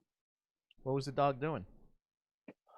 Fucking rocking out, dude. It was loose in the dog park going nuts. It was just fucking booking, dude. What do you think it was doing? Did it go? Did it like? Did it settle down finally and do something? Like where? When did you get it? Like where'd you find We it? cornered it. Like we posted on Facebook, and some other people fucking like that were at the park were looking for it, found us while we were looking for it, and like helped us corner it. And we cornered. I remember taking a cheeseburger from one of the kids to like lure it, and it's fucking terrible.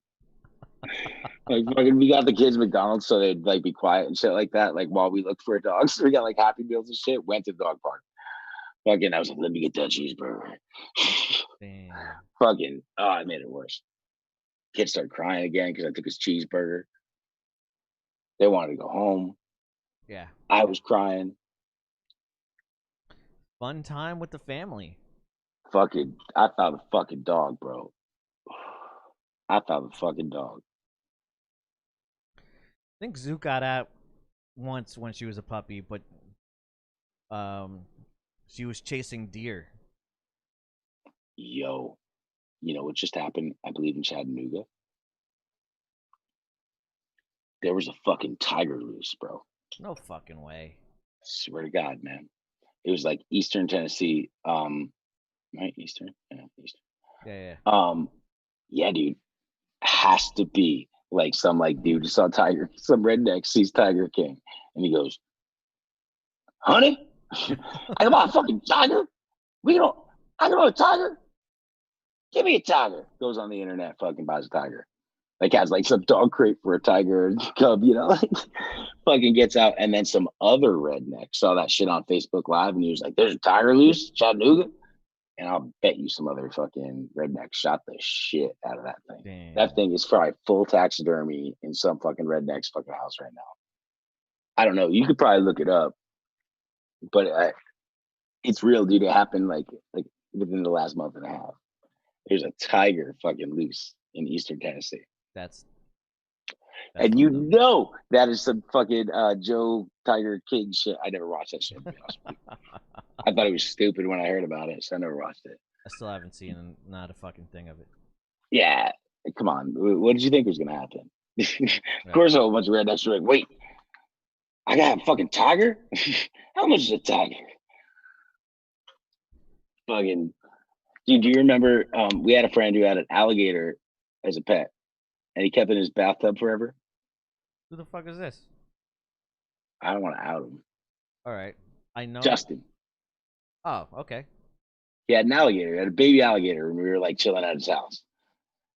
And then like some time went by, and we had, you're bringing it all back now. Now it's a year or so went by. Like we hadn't been hanging out with him. Maybe 2 years went by. All of a sudden, he was in the news, bro. Like that an alligator got loose, and then they found all this shit in his house, and he was like, there was a big spread in the paper on him. Remember that? I do remember this now. Fucking full size alligator, bro. He had it in his bathtub. It just lived in his bathtub. We're friends with a bunch of maniacs. It grew to be like 6 feet, dude. Do you remember when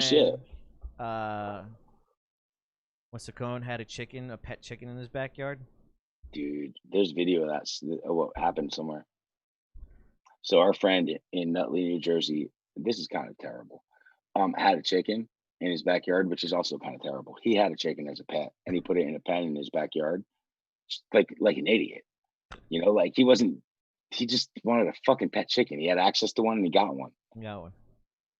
And to fuck with him, we decide we're gonna go over there in the middle of the night. We borrow a fucking frozen chicken. We get a bunch of Chicken Delight coupons and like chicken like KFC coupons and shit. We go over, sneak into this kid's house in the night, steal his chicken in a cat carrier, and replace it with a frozen chicken and a bunch of coupons. We go home. We don't say shit to nobody. Meanwhile, there's like scandalous found footage video somewhere. This is just like the Iron Sheik footage of it's like a video camera on a wooden floor, right? And germs, like hitting a bowl, and then the camera like slides Right. with the smoke to the chicken, and the chicken's like, Jesus. and it's like fucking 20, 30 minutes of Germs getting the fucking chicken stoned as fuck. Oh right? God. So a couple days go by. Of course, Saccone called us and shit like that. And like, you gonna steal me? You steal my chicken?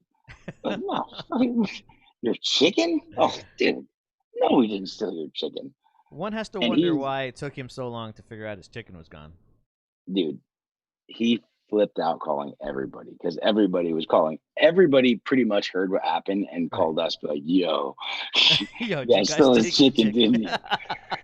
But I don't. I think it was me, man. I sold it to him. He believed that we didn't steal his chicken, Right. and we had him going for a day or two. I believe we had the chicken for a day or two. So eventually, we give him the chicken back, and sad part of the story is the chicken died like 2, 3 days later. Man. So not a good story. Sorry, But chicken. we did steal, or as far as I know, dude. Do you know that kid? Fucking all right. Same kid, Jace Cohn. It's Thanksgiving at my I'm eating Thanksgiving dinner at my family's house. This kid showed up with a turkey. No, two turkeys. To my Thanksgiving dinner with 2 live turkeys. In the middle of the fucking dinner. And he pulled up in like the parking lot across the street Right. with 2 live turkeys and starts like jamming and pumping music and shit like that. And then he comes to my door with 2 fucking live turkeys. What did he want? What could he possibly say? God, he just wanted to fuck with us, you know? Right. And then we threw him that nice show. Remember when you guys found that fucking turtle? Oh yeah, that was J2.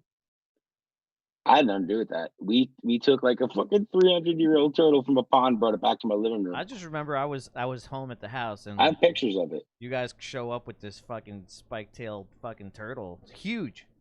Yep. Yeah, we caught it. We caught it like in a blanket and then put it in his trunk, brought it home, and fucking we did. I don't believe it. Germs is there. It probably got stoned. But as far as that turtle was like a Westwood legend. Yeah. It was, yeah, it had been there forever, man. I mean, it was a huge turtle. I mean, like Huge there's no way that, turtles grow in that environment, like I don't think that it was put there like that. Could have been. We brought it and put it back. You put it We back, borrowed right? the turtle. Yeah. Yeah, we put it back. We borrowed the turtle.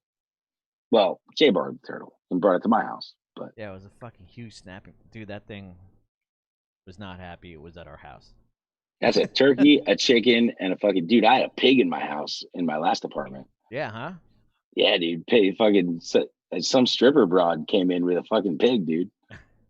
And it was cool. It was trained and shit, bro. It was like a cat. It Really? was awesome. Yeah, it was awesome. I fucking threw it in bed with my girl at the time. Fucking, it's fucking awesome. All right. Fucking pig in a fucking suburban apartment.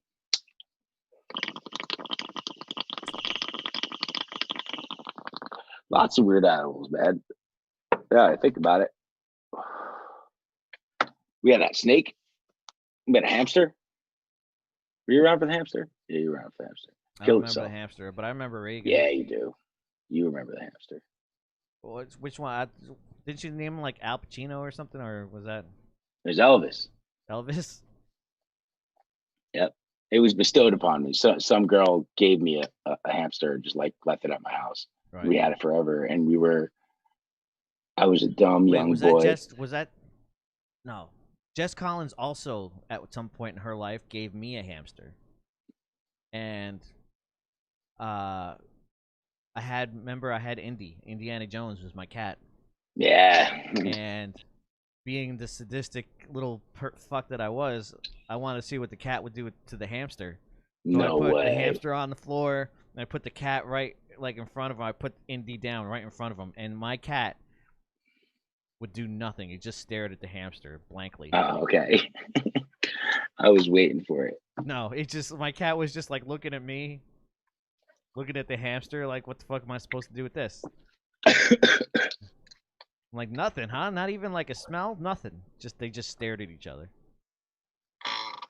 Well, they probably were aware of each other already through the glass. Yeah. But yeah, that's because I was just an asshole kid. I was, that's the things I did. what would happen if I faced them off? So you were part of the hamster experiment, absolutely, with me. Yeah. I think it was like right when you moved in, you're like, "You got a hamster?" I'm like, "Yeah." Yeah, you told me, what you were doing. It's not what I was doing; it's just what happened. What you were not doing.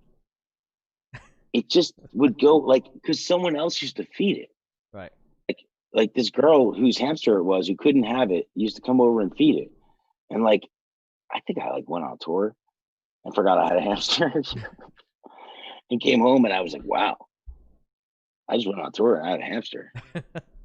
Like I was just gone for a month, and you know what? I hadn't fed it for that girl hasn't been there for a month before that, and it's been 2 weeks since, and then like didn't feed the hamster, and then like I don't know, it kept tacking on to where it was amazing.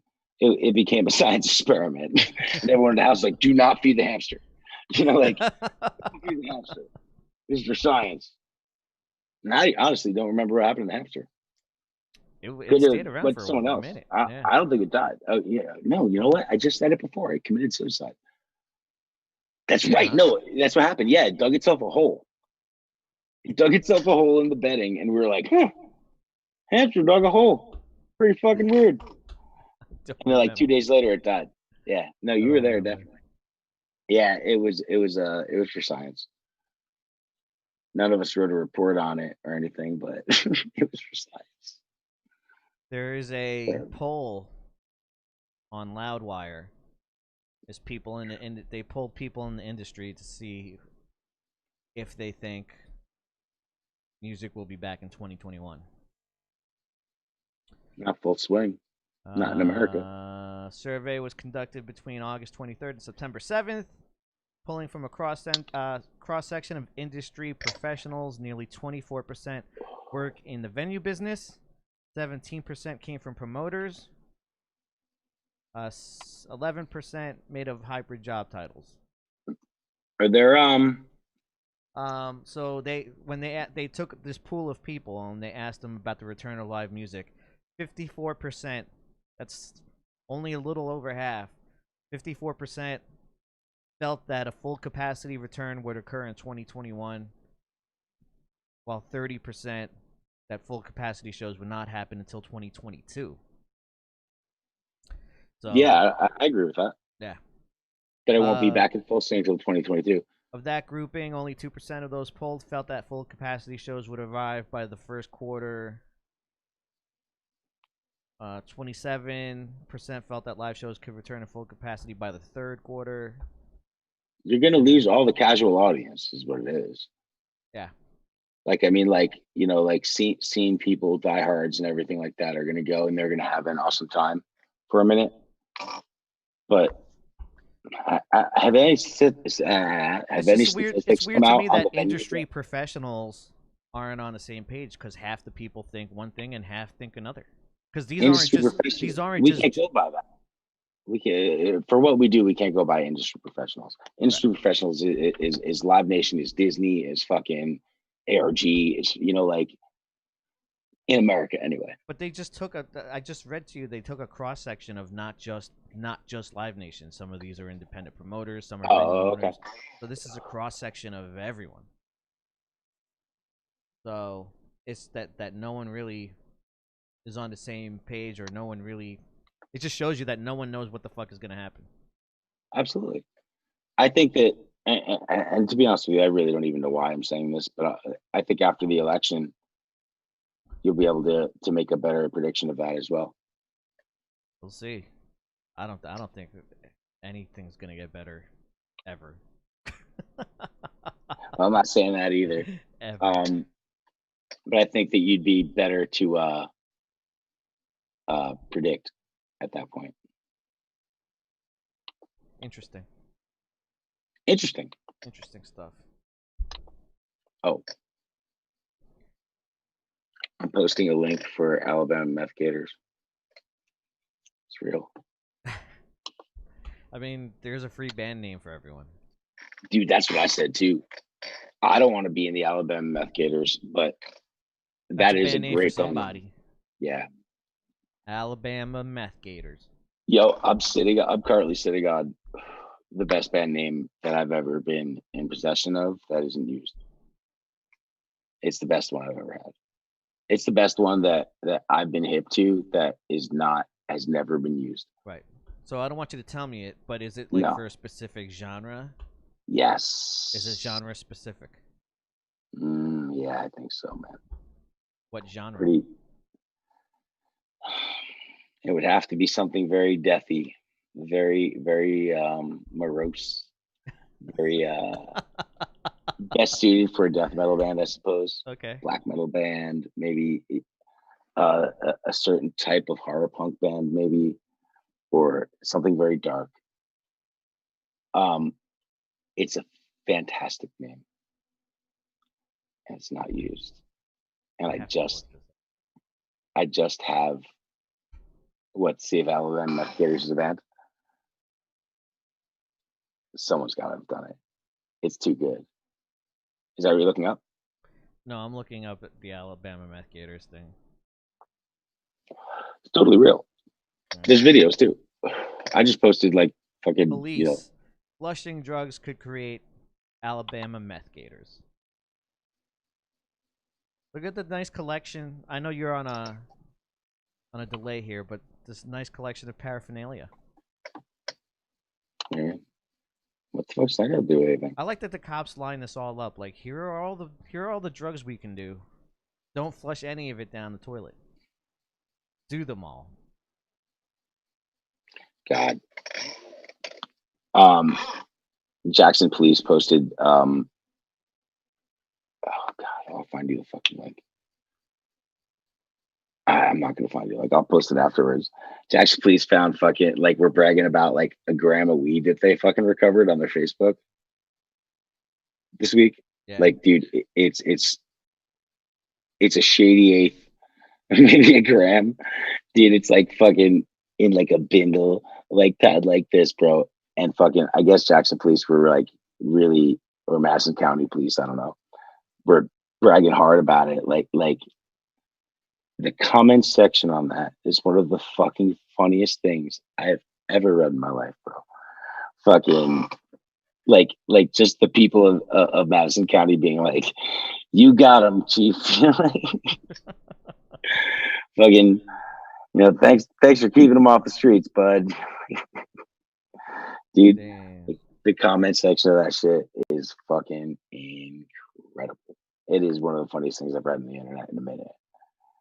Um, what was the other motherfucking thing that we were talking about besides Alabama meth gators before? I like that. It's a That was like, legitimate concern for these police. yes, We do they got a not. button.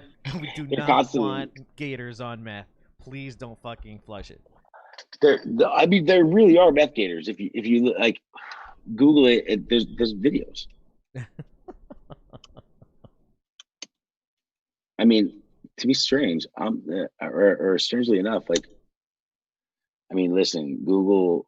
Well, I'm using DuckDuckGo, but they give you shit based on where you are, what you listen to. My Google search is not going to be the same as yours. Right. So I'm not getting the term Alabama Death Gators when I look this shit up. Death Gators, I said meth Gators. But you got to figure, man. That's probably the cops are probably like, "Fuck, man, we busted in on all these meth heads. They're all flushing their fucking shit.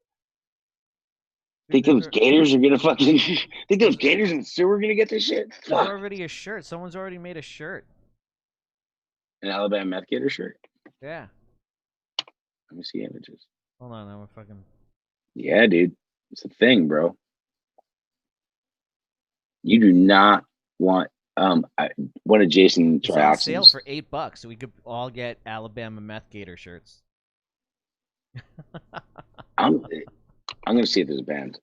Um, Jason Trioxin, one of his biggest, what he would say is his biggest fear were alligators. Yeah. Um, yeah, real strange.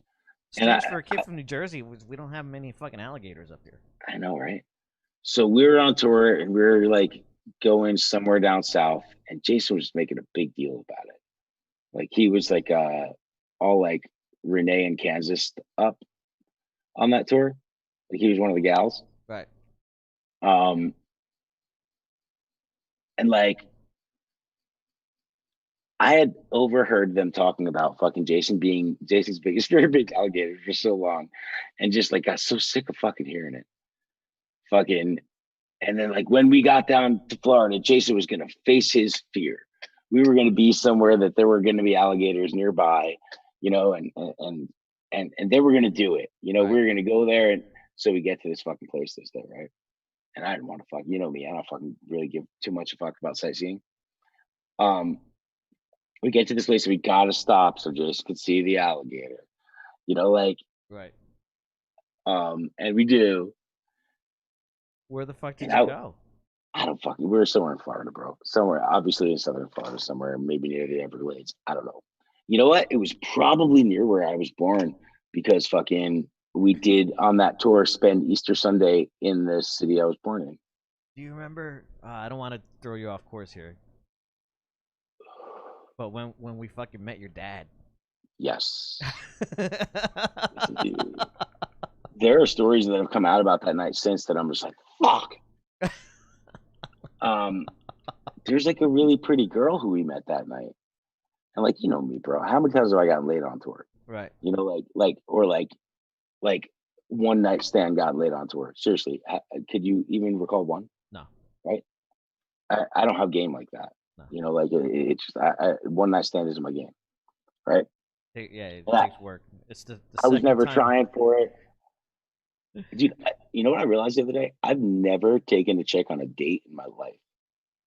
Like, I mean, like I've had girlfriends and paid for things, and like went to dinners and shit like that. You know, like 100 times, sure, a million times, but I've never gone on a date in my life.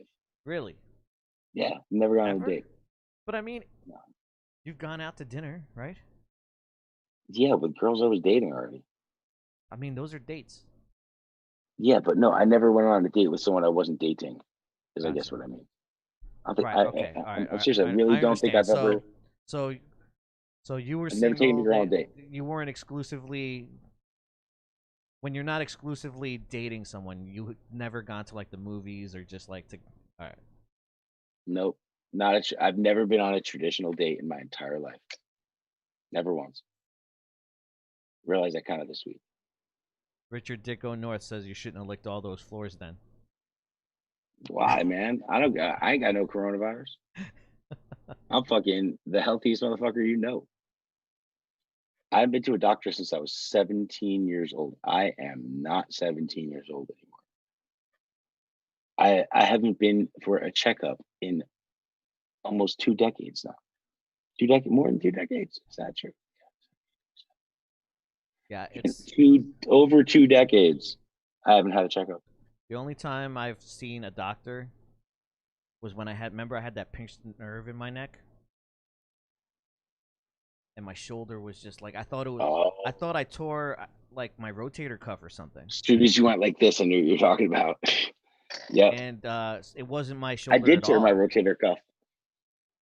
It ended up being a pinched nerve in my neck, and dude, the pain was so excruciating that I went to the emergency room and actually waited in the emergency room, and they gave me like a fucking steroid injection in my fucking. I've been to an emergency room one time, or I'm sorry, twice. But the first time I went to emergency room since I was like a child, since my mom would have taken me to one. I went in and had a pain in my lower back on the right side, like really sharp pains. It was really, I thought like my kidney, my appendix, my liver, like for real, dude. Right. I have back pain my whole life, but it's all in my upper back. My lower back pain is just fucked. You know, like this isn't that. So I go to an emergency room, and dude, I have no medical history, no adult medical history at all whatsoever. So it's not like they fucking looked anything up. I've never been to a psychiatrist, a fucking gynecologist, fucking nothing, dude. You know, like I've been to an eye doctor one time when I cut my cornea. That's it. Other than this occasion. So I go in and I'm fucking totally fucking serious. I think fucking like my kidney or my fucking appendix centers out first. Right? I walked in, I waited in a waiting room. I got seen by this little Asian lady. And she goes, "It doesn't matter that she's Asian." I don't know why I said that. And she asked me to stand on one foot, and I stood on one foot. And she asked me to touch my toes, and I touched my toes. And she asked me, she says, "Sir, are you an intravenous drug user?" And I was like, "Excuse me?" She's like, "Are you an intravenous drug user?" I'm like, "Never one time in my life." You know, like you could have asked me a lot of questions. I would have had to say yes to you. Right. But that is not one of the ones that you're going to ask me. And I'm going to say, I've never shot a drug in my life. Right. Why And would she think? Why would that come up? they turned, maybe the way I look, I don't know, man. And she turned me away, and that was that. And it was a wrap. I'm like, "Can I get medication?" She didn't touch me. She didn't fucking anything. She thought I was fucking drug seeking. Like, Damn. 100%, So 100%. I got just no look care like and a druggie. yep, I got no care and a bill, dude, with no medical history. You know, like it. Listen, if I was like a doctor shopper or something, I don't know how your medical history is recorded. I don't know what the hospital sees when you go to an emergency room. You know, like, but dude, I've never been to a doc. I've never had a prescription in my life unless my mom picked it up for me. I've never picked up a prescription in my own name except for the eye thing, I guess. Ever. Not Ritalin, not Adderall, not fucking nothing. Right. Zero, zilch, nada. Never had a prescription. That's so weird that they would turn you down with no history like that. Yep. Yes, sir. So that fucking certainly put a fucking bad taste in my mouth for that shit. I'm like, I ain't going to fucking hospital unless I'm dead from now on. Fuck this, dude. You know, insult me like that, fucking send me away. They fucking like spitefully in the end tried to give me a prescription for Tylenol 3 and I didn't even take it. I just walked out. Right. Fuck you, your Tylenol 3. I'll get my own fucking shit for pain. I thought my fucking appendix was fucking gonna burst, bro. I ain't come here for fucking drugs, dude. Right? How insulting. Are you an intravenous drug user? That's a fucking bold question, man. Right? There's a ton of questions they could ask me, and that fucking would have been different. But fucking, that was a big no, sir. Big no, sir. That was a very direct question. And seriously, she never touched me physically. She never took my pulse. She never took my temperature. She never, nothing. Touch your toes, stand on one foot. Are you an intravenous drug user? Straight up, dude. Weird. Felt like such a piece of shit, dude.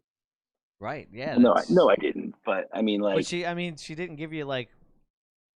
She asked that question because she already had something in mind, and there was nothing you could say. Like if you say no, you're just in denial. If you or trying to hide it. If you say yes, then of course she's not going to give you anything. Yeah, that was in Westwood too, dude. Yeah, huh? Yeah, like the Westwood Hospital, like the. Damn. From what I understand, decent hospital. Yeah. Crazy. Yo, in Jackson, the hospital has 1 star. 1 star. 1 star. You know, it's funny. They're called 100 TriStar. worst hospitals. They're called TriStar hospitals. They got 1 star. It is listed as one of the 100 worst hospitals in the country. Get the fuck out of here. What's the name of the hospital? It's Jackson Regional. Medical, yeah. There's another one that's called like regional or no, it's Jackson. I don't fucking know. It's terrible though. It's absolutely awful. You've looked this up? Like why did that come into I lived in Jackson. I've had to go to the fucking, not for myself. Right. I've been to an emergency room before. Got you. A couple times. I get it. Apparently I understand. Did you know? Here's another thing. It's earned. It's an earned 1 star. I know someone who works there, and they're not proud of it, and they apparently there's some politics involved in it. Of course. But their emergency room is an atrocity, though. I don't know if that 1 star, what that 1 star is based off of. If it's emergency, the overall hospital, the overall, like. I don't know where that rating comes from. I don't know if that's a Google rating. I don't know. But I was told that it was in the list of either the 50 or 100 worst hospitals. I think, period. And from my experience, and that's coming from my experience, at least At least, motherfucker, they asked me if I was an intravenous drug user in fucking Jersey. Right. You know, you don't even get that opportunity, fucking in Jackson. They busy. They busy doing nada. Damn. They got nada to do. None. That's right. Well, so you never answered my question before. What was the question? I never answered my own question before. My question was if the Alabama Meth Gators were a band. Oh, yeah. Right. I don't know. I would have to say no. There's a Alabama Meth Gators Facebook. Who's ready for some rock, the music, and the meth? Oh yeah. That's first post. Yeah, I don't. They don't have any music posted. Right. They're not an actual band, so just someone thought it was cute to create a Facebook page. There's a clever way to search this actually. There's a clever way to search for copyrighted material on the internet right now. That's YouTube. Did you know that? If you can monetize content under its name, Alabama, and it allows you to, it's not copyrighted material. Death Gators. Or it's very, very safe to say that it's not copyrighted material. Nope. No, there's no music under Alabama Death Gators. On what? YouTube. I mean, I'm pretty sure that would be the fucking... All right, let's write music after it. Or band. Alabama Death Gators band. The only band that comes up... Math, not death. Meth. Oh, yeah. I'm sorry. We keep saying death.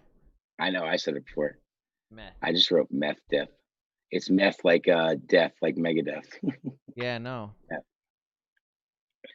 There's no music that comes up for Alabama Meth Gators band.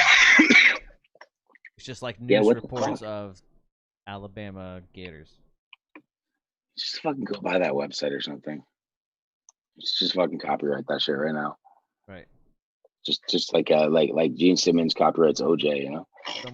Someone's doing it now. Like, yeah, this is what I hope so. I don't care. Fucking as long as somebody does it. Yeah. Good for you. I just can't believe that hasn't been jumped on yet. The first second I heard that, I'm like, yo, that's a great band name. I had another great. I'm sitting on a lot of great band names. What the fuck was I had it written on my coffee table for a while. There's some people here contributing to the meth gator problem. Excuse me? I said people on YouTube look like they're contributing to the meth gator problem. What do you mean? Yeah. YouTubers. I thought you meant like our commenters. I'm like, no, not the commenters. About to give a public service announcement. No. The channels. Let me tell you something. In my life. What's the most brutal thing you guys have seen at a show? Whether you were playing it or you attended it. Define brutal. How? What do you mean? Yeah, brutal. That's the first thing I would think of. Brutal how? I think I know what Loki would say. I know one of the first things that comes to your mind, and it's similar to one of the first things that comes to my mind. Your craziest mosh pit story is Rancid at Lollapalooza. Right. But that's my craziest. I mean, that's brutal. That's seeing at a show. Oh, you know, I know my most brutal at a con. Well, I got two. Life of Agony is playing Hellfest in New Jersey. Right. On a separate stage, Bad Luck 13 Riot Extravaganza is playing. Right. This is at the Rexplex. It's all indoors. Remember that place? I do remember. I was not there because I was at Ozfest, I think. You were, I think, on tour at Graves. Say it again? You were probably on tour at Graves. Yeah. So it's later era Life of Agony. It's like post Soul Searching Sun even. I'm watching Life of Agony, and there's a second fucking floor at this concert, and all of a sudden, completely distracting you from a fucking huge ass fucking well attended fucking rock concert to Life of Agony, you see people fucking on the upper deck screaming and running for their lives on the balcony, like like running for their fucking lives. You can look up the incident. There's I don't know. There might even be video, but look up riot. Bad Luck 13 riot So extravagances show at Hellfest, what whatever happened? year at Rexplex. So what happened was I was on Ozfest. This is 2004. Okay, So PETA had huge presence at the show too, and I believe yeah. Riot 13 slaughtered a pig, or like a pig, not slaughtered a pig, but a pig was tossed from the audience to the crowd and from the Yeah. crowd to the audience, or I don't know. That might be crazy. I shouldn't have said that, but Well, I know. I if think you you're read right. I into think it, you're right. They fucking had actual pigs, and they were like, it was, yeah. They I'll tell actually did you that. this specific Hellfest had such a large PETA presence that I remember. I've never seen PETA more prevalent in all of my travels ever. This specific event was very, very fucking PETA. And I think Bad Luck 13 did something fucked up, dude. I Yeah. wasn't there. I was watching Life of Agony, but I saw people run for their fucking lives. Didn't And they set shit on fire. Not they, but like the fans like set shit on fire. There was like all sorts of shit happening. No. well, that's kind of the Bad Luck 13 thing. Right. It's like part backyard wrestling, part hardcore show. Um, that band has been banned everywhere. Right. They play under several different names. But at this point, they were still playing under that name. And I remember it being crazy that they were playing and wanting to see their show or, like being hip to it. But it was the same time as Life Agony. So that's where I Yeah. was. I Um, remember Bleeding Through was on Ozfest, but they also like we were kind of in the vicinity or nearby, and they played Hellfest also, and they came back with a report, and they were talking about what happened during the Bad Luck 13. yeah. Yeah, Yeah. No, I'm pretty sure it's a pretty noted event, actually. Like yeah. if you Google it, you'll find either footage or testimony from that night. That was a big thing. Um, I believe it was the last day of the fest too. Um, otherwise, the other most fucked up thing I could say I seen at the concert, and again, not at the concert that I played. Um, I saw the Graves era Misfits, just on a whim. I think like me, Wolfer, and Brian, like knew that they were playing Connecticut that night, and we had nothing to do, and we just like drove to Connecticut to see the Misfits. Um, at like random venue or whatever, and Guar was playing with them. Right. And sometimes Guar would open, sometimes Guar would close. That changed. I believe it was my first Guar show actually. I knew what a Guar show entailed, but it was my first Guar show. Um, and me and Brian were up front at the show, and Guar's like doing their intro, the lights are out and everything like that. And all of a sudden, bro, I felt like I got maced. And I booked out of that area because I knew nothing else. I couldn't see. I felt like I got maced. I'd Right. never been maced, but it felt like I got maced at that point. And I ran back, and I remember as soon as I opened my eyes, looking forward, and a full concert, like packed to the security rails, had been back standing next to me. Like the entire front row of the show fucking booked to the back of the club at the same time. Never heard what happened. Um, I've again, you can kind of research it, but from what I gather, I think someone like came out during Guar's intro and sprayed the crowd with a fire extinguisher. Really? Yeah, like right before they went on, and that's what happened. But that's probably again watching people run for their lives. Right. They're like I've never seen the front line of a concert absolutely fucking clear out 100% from the barricade while a band was coming on during an intro. Ever. Never Yeah. seen it. I And the seen. most fucked up Go gone. ahead. No, go ahead. The most fucked up mosh pit I've ever been in was Kitty at Ozfest. As to your Rancid Lollapalooza, Right. and albeit like I've seen Pantera 7 times, I've like been some fucking mosh pits, bro. Played in deathcore bands and fucking with hardcore bands and death metal bands, and I've seen some mosh pits. Been in some mosh pits, but Kitty at Ozfest in New Jersey outside was the most fucked up mosh pit I've ever seen in my life. Incredible. And not because of the violence, but because of the I mean, almost rape, dude. Like Jesus. at that time, yeah, no, oh, totally, dude. Girls going up in skirts, getting fucking fingered and shit like that, Yeah, and like just like getting their clothes torn off, and like I've and seen for crowd Kitty surfers like that. Yeah, during stupid. Kitty, dude.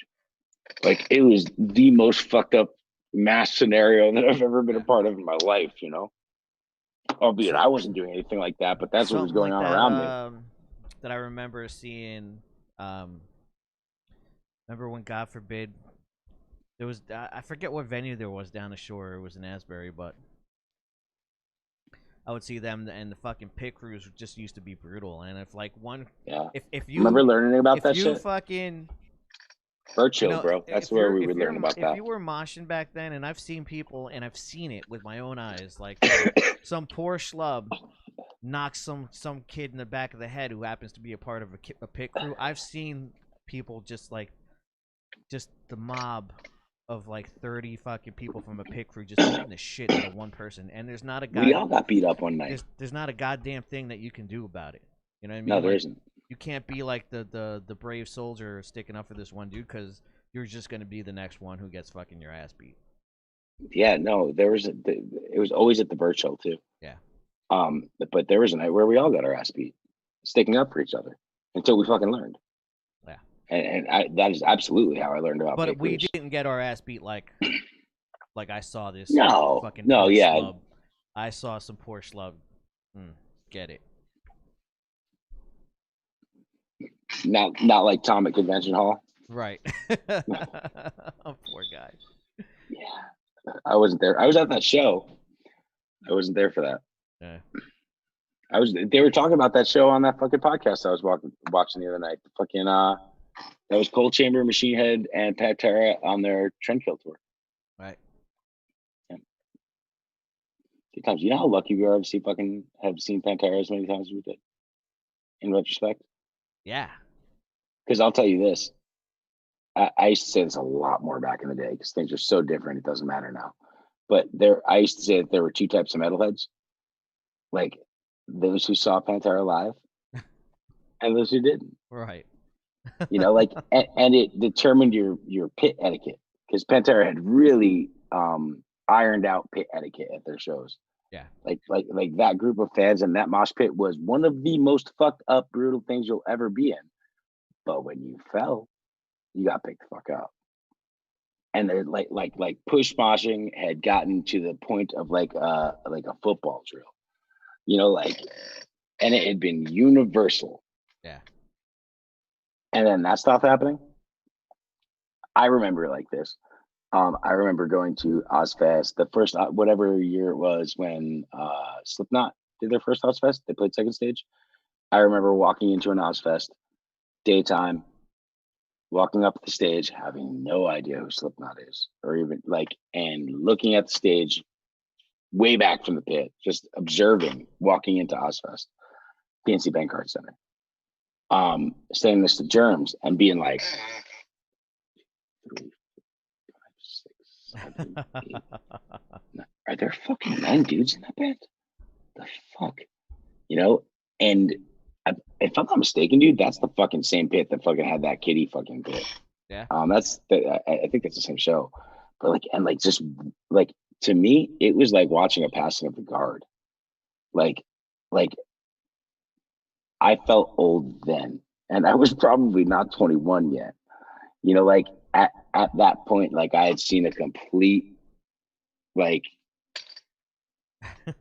that band became this band, and this band didn't know all the things that band had established. Yeah. You know, like, and that's just where that scene, and understandably, because you know, Pantera just fell off the face of the earth, and there was fucking no one to take those reins, you know, of that show. And Slipknot was probably that next big band. Like you know, 98, probably. 97, I'd like to say. Yeah. Yeah, Slipknot, I would say. Those years get jumbled up. 97, 98. Yeah. A lot of fucking cool concerts then, you know? Well, what was the year? Did you go to the Giant Stadium Ozfest? Marilyn Manson, all that shit. Marilyn Manson, Typo, Machine Head, fucking Neurosis, Yeah. Black Sabbath, Pantera, Typo Negative. Yep. Incredible. But that one didn't travel. We were lucky that it was a giant stadium. Right. The next Ozfest was the first of the succession of traveling Ozfests, and that's the one I believe that Slipknot broke on, if I'm not mistaken. But Slipknot broke on that Ozfest. Dude, we got to fucking do an episode, like a whole episode about when you were on Ozfest.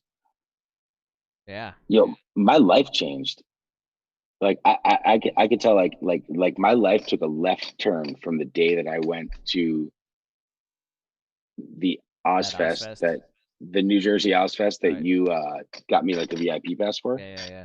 My whole life took a turn on that day. Like, had I not gone to that Ozfest, like, who know the court, like, butterfly effect, you know, everything could have been very different for me. My journey to that Ozfest was fucked up. Yeah, it was. Because that's what I'm saying. My journey to that Ozfest was fucked up too. I was trying to be romantic, and Ozfest had a few days off at that stretch from it. Well, hold on. Explain it to the people who don't know. Is that Gotham Road got off tour the day after Ozfest fucking started, right? Yeah. And Tito, Gotham Road's previous tour manager from the tour before, was tour managing a band that was on Ozfest, who needed a guitar tech, who called Loki to be the guitar tech, naturally, because that's who he had worked with and trusted. Yeah.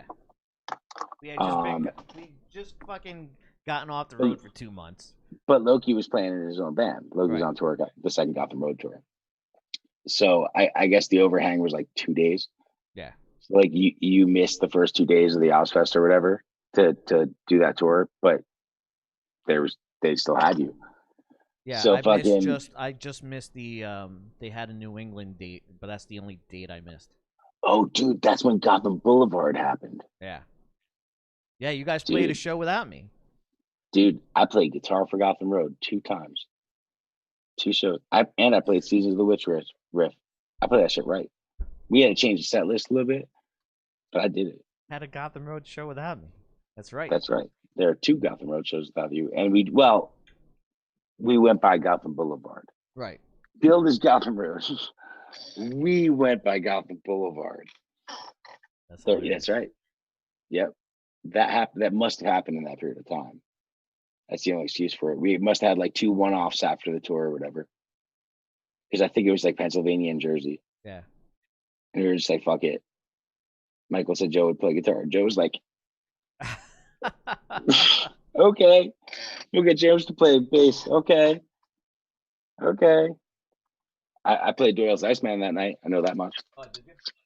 Yeah, that was the incentive of me doing it, is that I got to play Doyle's Iceman on stage, which is a terrible idea. Because try playing Seasons of the Witch on that Iceman. Try playing anything in drop D on that Iceman. Right. Just most of the set. So yeah, it was bad. I'll tell the Ozfest story the next time we're on Monday, because me too, man. It's a lengthy story because it's multi-dimensional. Yeah, my whole life changed because of that day. It set me on a course that, had I not been on, who knows what would have happened. Yeah, because there was there's the whole thing with the Buffalo Sisters and my strange ride to the, you know what I'm saying? Like, there's just a whole lot. Dude, you know what we got to talk about too that we haven't touched on is the Punk Rock is Dead tour. Well, I was only there for half of it, or just the first quarter of it. Well, enough happened in that time, brother. Right. I'm talking about the period. I was speaking about this the other day. It just popped in my memory, and Remember I started those strange auditions we were having? Yes, that's what I'm talking about, dude. I'm talking about the period. Our next podcast should be about the period between Michael's farewell show and the end of the Punk Rock is Dead tour. 1. Right. That fucking it's all in my memory right now. Fucked up time. I'm in a strange point in my life, Joe, where if I start talking about that like I'm gonna be talking shit at some point, because I'm looking back retrospectively of all these things and seeing how selfish a person can fucking be. Sure, but I'll tell you this too. And I try not to fucking talk about these feelings, but like you look at it with a rational mind and just like how strung along we were at that time. It's always been going on. Yeah, always. It was always like that. It was always like that. We just knew how to nurture it. Yeah. It just gets old every now and then. Yeah. It's hard, and then you're expected to have this. Something You happened always this do. week. You Something always happened, do the score. Something happened this weekend that makes this fucking. You're expected to have this devotion and like a loyal friendship, but it's not a two-way fucking street, right? Like friendship is a two-way street. Yeah, there comes a point. There comes a point, and that was crossed. Where it's different. And I just, I'm to the point now where when these things come up, I can't not, like, if we talk about that, I'm probably gonna talk some shit. I'm just letting you know. I don't, dude. That's over. That's 2005, bro. It's just that you don't feel validated to talk some shit over 15 years ago, 16 years ago. You don't feel, bro. We've told some stories on these podcasts that like straight get us landed in jail. Yeah. Albeit 15 to 20 years old, fucking stories. But that one's 15 years old, bro. Right. I remember it in pretty explicit detail, and I have a really interesting question to ask you about it all. Well, the end. Well, I guess we'll talk about it next time. Yeah. Because I always want to pose it to you now. So we've already. Think about it for next time. Oh, you want me to think about it? Mm-hmm. Go ahead, ask the question, and I'll rest on it next Monday. Cliffhanger for next Monday. All right. That next week should be very interesting, by the way, because I guess on Monday we'll talk about whatever you're about to bring up, and then on Wednesday I got Jeff Frummis who fucking wants to talk about some shit too. Yeah. I love Jeff, man. Jeff's a real smart dude. Next week will be fucking super interesting. Yeah, Jeff's a real smart dude. He's very passionate, and he fucking knows what he's talking about, man. Yeah. So fucking that'll be good. And you don't back down from motherfuckers. So right. And I don't know how much what you and Jeff would have to argue about anyway. So no, I don't think there's anything to argue about. Jeff's a good dude. Yeah. Whatever the case, we're gonna do a split podcast, Joe. Yeah, how's that gonna work? Explain it to him. Well, I think it's gonna be pre-recorded. It's not gonna be live. Okay. And you're both going to put it on both your channels? So it'll be an hour. I guess an hour of it, I'll be the host, and like I'll be talking to Jeff. Because I got shit to talk about Jeff. He's got that fucking channel. They came from Lodi. It's a whole bunch of shit that he's doing. Awesome. So I watch it all the time. I'll be talking to him about the shit he's doing, and then I'm going to go on his podcast for an hour, and we're going to talk about some of my shit. Jeff has incredible content that I've been lucky to see in privacy. For that Misfits documentary he's working on. It's fucking incredible, dude. The work that he's put into that and the time he spent doing that, and I'm sure the money he spent and the hours, dude, is incredible. And what he has is fucking awesome. Yeah. I hope he gets to do what he wants to do with it, man. Oh, and then dude. There's all that other shit that he was on the BlizzKid tour to be a videographer, and then that just never went anywhere. I know, but still, he did that, and he has all that, and that's interesting to me. He has, yeah, I believe 60 or 70 BlizzKid shows from four angles. That final tour, right? From four angles and interviews with everyone except for myself, actually. Yeah, including me. Actually, he actually interviewed me. He's got your interviews are awesome. I've seen pieces of your interviews, and they're awesome. I forgot we did those, but then Jeff has some incredible shit.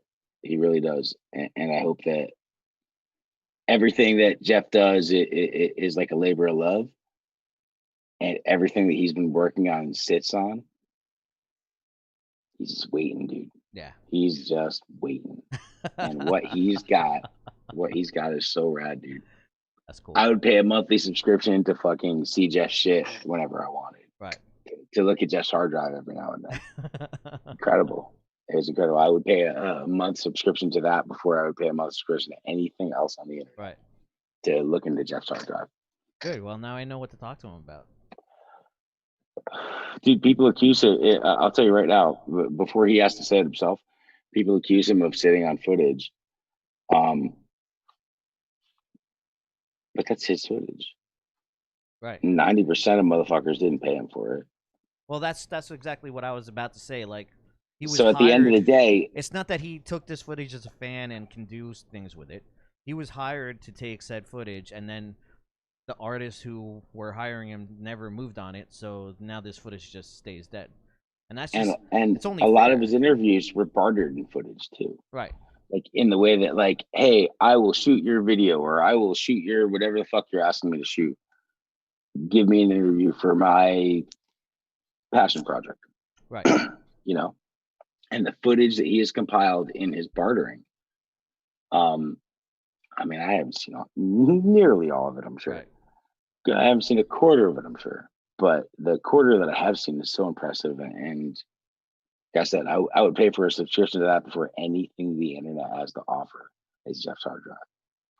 Absolutely. Jeff is sitting on some fucking amazing shit. And cool. and he's, and rightfully, it's not like he's hoarding it. People accuse him of hoarding it all the time. You know, like, he got ripped off by a bunch of motherfuckers. You know, a bunch of people just expected him to fucking give them all the footage that he shot and not pay him for it. Right. So what did he do? He fucking kept it. So fuck you. That's what you're supposed what would to you do? Yeah. What would you do? That's it. You know? Yeah. So with that, it's like times if I years, recorded your banjo and you didn't pay me, guess what? You're not getting any of the tracks. Yep. You're not the album that you didn't pay for, you're not getting it. And I'll be sitting on it until you pay me for it. That's exactly what that is. You had a question. Yes. My question was, and I asked this, I proposed this out loud in speaking out loud and thinking through this of myself. I was telling a story to a friend of this time, this period. And I said to myself, I'm like, I wonder what Loki thinks of this now. Like, I wonder what Loki would say at this point, this point, this point, and now this point, what Loki would say. There's been a lot of retrospective going on lately. There's a lot of retrospective. Especially putting it to context of right now. Now, I'm not going to give a lot of backstory for the sake of brevity, but you'll know what I'm speaking about as far as to get to the question. At the point where you bowed out of Graves' band via the Punk Rock is John Dead Nelson, era, right? John Nelson. At the end of Punk Rock is Dead 1, you resigned. I stayed on. I was offering to fight motherfuckers. I didn't just resign. I was ready to fucking go. Absolutely. A rift was caused there, and I stayed on board. I know for a fact that you found that as you took offense to that. I don't like when people stay neutral, but that's just me. Whatever the case, that was then, bro. That's over fucking 15 years ago now, right? Right? A lot. So much has changed so many times since then that it doesn't even matter. It's not even awkward for me to talk about it anymore. You definitely felt a little betrayed that I stayed there. Yeah. My side of that story was that had I left, that there was no chance for anything to come back. Yeah. My end game was Gotham Road. That I always knew that petty squabbles would see themselves through, and that we could continue to do Gotham Road in the future. And I knew that if I had left the situation when you had left the situation, that would put all of us out of that situation in such a way that it might not ever get back to that. Yeah. And that is genuinely why I stayed. And I know that you were mad at me for years about it, for sure. But at this point in the game, now, does Loki believe Joe? Or does Loki fucking does Loki agree with that point now? Like maybe where a past Loki wouldn't have believed that or seen that or agreed with that. That I pissed you off, was it worth it? It's hard to, well, I mean, it didn't piss me off to the point where I stopped talking to you. No, never. Never weren't friends. Even though I was mad, it didn't create this fucking rift where things changed between you and I. In fact, if you remember, when your shit got stolen, that's kind of what set the ball in motion for things to come back, because I was with your mom trying to create this GoFundMe didn't exist, but we were trying to raise funds for you guys to do something. And we weren't allowed to do it. And I got shut down by John Nelson to fucking... Yeah, we weren't allowed to do it. And I was the only motherfucker that reached out, that cared enough to fucking... And I think that in Michael's mind, that fucking set thing is like, all right, maybe, you know. Well, that whole situation is exactly why I was when the gear got stolen the second time. Yeah. Because at the end of the day, me and Jason had a tour to do in fucking October. Or I'm sorry, the next tour, Jason comes into play. We get our gear stolen. The first tour you're not there is the first time we get our gear stolen. Me and Jason had a tour ahead 3 months later, just as always. And I got help from Michael through Doyle to get guitars. But otherwise, me and Jason replaced everything ourselves. Right. And Matt Johnson was fired. So no one, through all the promises and all the shit, like at the end of the day, me and Jason fucking paid for all that. Mine and Jason's moms paid for all that shit. And fucking cool fans who gave us great deals. No one helped us do that shit. And we weren't allowed to ask for help. We weren't allowed to put our hands out. We weren't allowed to start a GoFundMe. We weren't allowed to start a fucking... to me. Because it made the label look bad. It made Horror High look bad. Right. Well, he already looked bad for not helping out at all. It's funny, if you look at it in the end, I mean, we always knew this in the beginning, but I remember conference calls between me, Michael, and John Nelson that I would get. And I wouldn't know that you weren't privy to them, or I wouldn't know that Paul wasn't privy to them, or and I would hear like conceptual plans from John Nelson and like what and why, what he wanted us to do and what would look like, would sound like, would fucking, and why we needed these dudes and that dudes. Good. So we have a whole bunch of fucking bullets and it was here. Stupid. Yep. It was stupid. Yeah. It was stupid. And basically, I got a lot to say about those days. What he was trying to do was turn us into Wednesday 13th. Yeah. We were a grooming ground for Wednesday 13th. Which doesn't make much sense. Which is ultimately right. Yeah, it does. Wednesday 13 is watered down commercial horror punk. Right. It's fucking Target horror punk. It's Walmart horror punk. It's just that you don't know the person that you're dealing with. Like, it makes sense from someone who has a record label and trying to make money's point of view. For him, it makes sense. It's just the person that he targeted to do it with. It does not make sense at all. You mean Michael? Yeah. Well, he wouldn't have known that, to be fair. To be fair, he wouldn't have known that. Right. He chose poorly. He chose smartly in the demographic of musicians to choose from at the point. Right. But he chose poorly as far as what he was looking for and what he was going to get. Well, next Monday, dude, we'll talk about not just the beginning of the Punk Rock is Dead era, but the end of Gotham Road. Yeah, we skipped that big, bro. The Marines. And Black Ice. Just little known to us.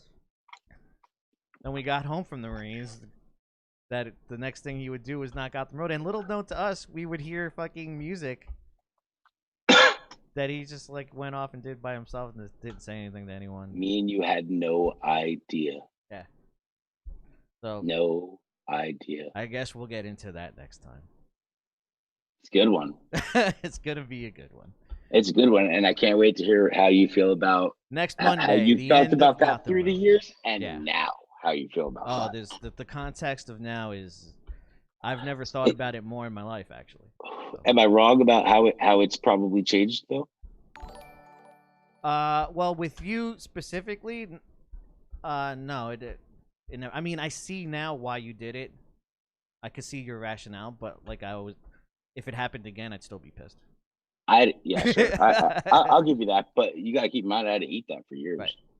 Yeah. I've learned a lot in my old age outside of this particular situation. This is probably what brings that to light, or brings this to my thought. But sometimes you got to make decisions that not everyone's going to agree with. Yeah. And you gotta stick by them, and the people who you love and the people who love you, you're gonna have to fucking deal with it. So yeah. And see it through, and fucking, you only find out if you're right or wrong in time. Right? You know? And fuck how it changes. Yeah. Changes a lot. Boy, how it can change. Yeah, right. Damn, and then I'm thinking too, like when in the late 2000s, when you were ousted for a little bit and I was doing the acoustic tours, it fucking went full circle where I was there and you weren't. And this weird late 2000s, early 10s. Yeah, it was. I was never ousted that bad. Yeah. Every time I was ousted, it was never long and it was never that bad. Right. It was always like, it's happened, man. Shit that happens. For a while, dude, I had done more. You've definitely got this beat by now, but I had spent more time on stage with Shammy than he had spent in any band he'd ever been in his life. Like me and that dude had played more shows together than he had been in the Misfits, like by a long shot, or any other band. Only for you to come and fucking now later do that, but it's crazy. It's crazy. Like when you look at the dates, bro. I've researched it once before, because it only because of no slight to Michael at all. I am a fan and adore the period of time that he was in the Misfits. But what's interesting is when you look at the Glenn Danzig era of that band, they only played 52 or 54 shows. How many shows were on the first Gotham Road tour, bro? Yeah, just about that. That's what I'm saying. When you think about it, you know, like 55 shows was the length of almost every tour we've ever done. Tour, yeah. 55 was the going number. You know, those tours. It's between 52 and 54 shows that Glenn Danzig sang for them. Like learning how, like those being my first tours, especially like you go back to the first Graves tours, and they were equally as long. Like they were 2 months at least every fucking tour we did. They're Roz tours. They kind of like fucked up my brain when I was booking Darrow tours. I'm like, I don't know how to do a tour that's not this long. So it's what you gotta do. When we're booking for Darrow, you're like, I mean, there was a couple of times where you're like, dude, like, this is a long time. I don't know if we can make enough money. Like this is, this is no. It was a long time. We had to make money. Right. You're wrong. But like, I'm like, that's why it was a long time. If we want to go coast to coast, if this is like your aspirations of going coast to coast, then we have to hit every fucking nook and cranny, making X amount of money at every. It was neither your nor my aspiration to go coast to coast. Right. It just I was tasked to book a tour, and I only knew how to do it one way. And you were tasked to help booking the tour. I ended up booking the tour. Yeah. That dude's real cool right now. We should have him book our tours. Yeah. It's hot commodity. Yeah, hot commodity. What are those phases again, you know? Yeah. Like 2004. All over again. A little less gay, but not that there's anything wrong with gay. All right. I think my fucking AirPods are dying. I can't believe I kept them in my ears. Because we got to end this so we can talk about all this shit next time. Otherwise, I'll be like tempted to talk about some stuff now. Got to save it. Word. Tune in next week, kids, when we talk about the death of Superman and Gotham Road and all that shit. LokiGuitarOfficial.com. LokiGuitarOfficial.com. I wish I came up with a better name, but I play guitar. My name's Loki, and all the other Lokis were marketing. taken. So, LokiGuitarOfficial.com it became. Joe, it's been a pleasure. As always. I'll fucking see you on Monday, and hopefully I'll talk to you before then. I'll probably have some more mixes for you to check out of different shit. Love it. Love it. Guys, I appreciate you. I'll see you next time. Peace out.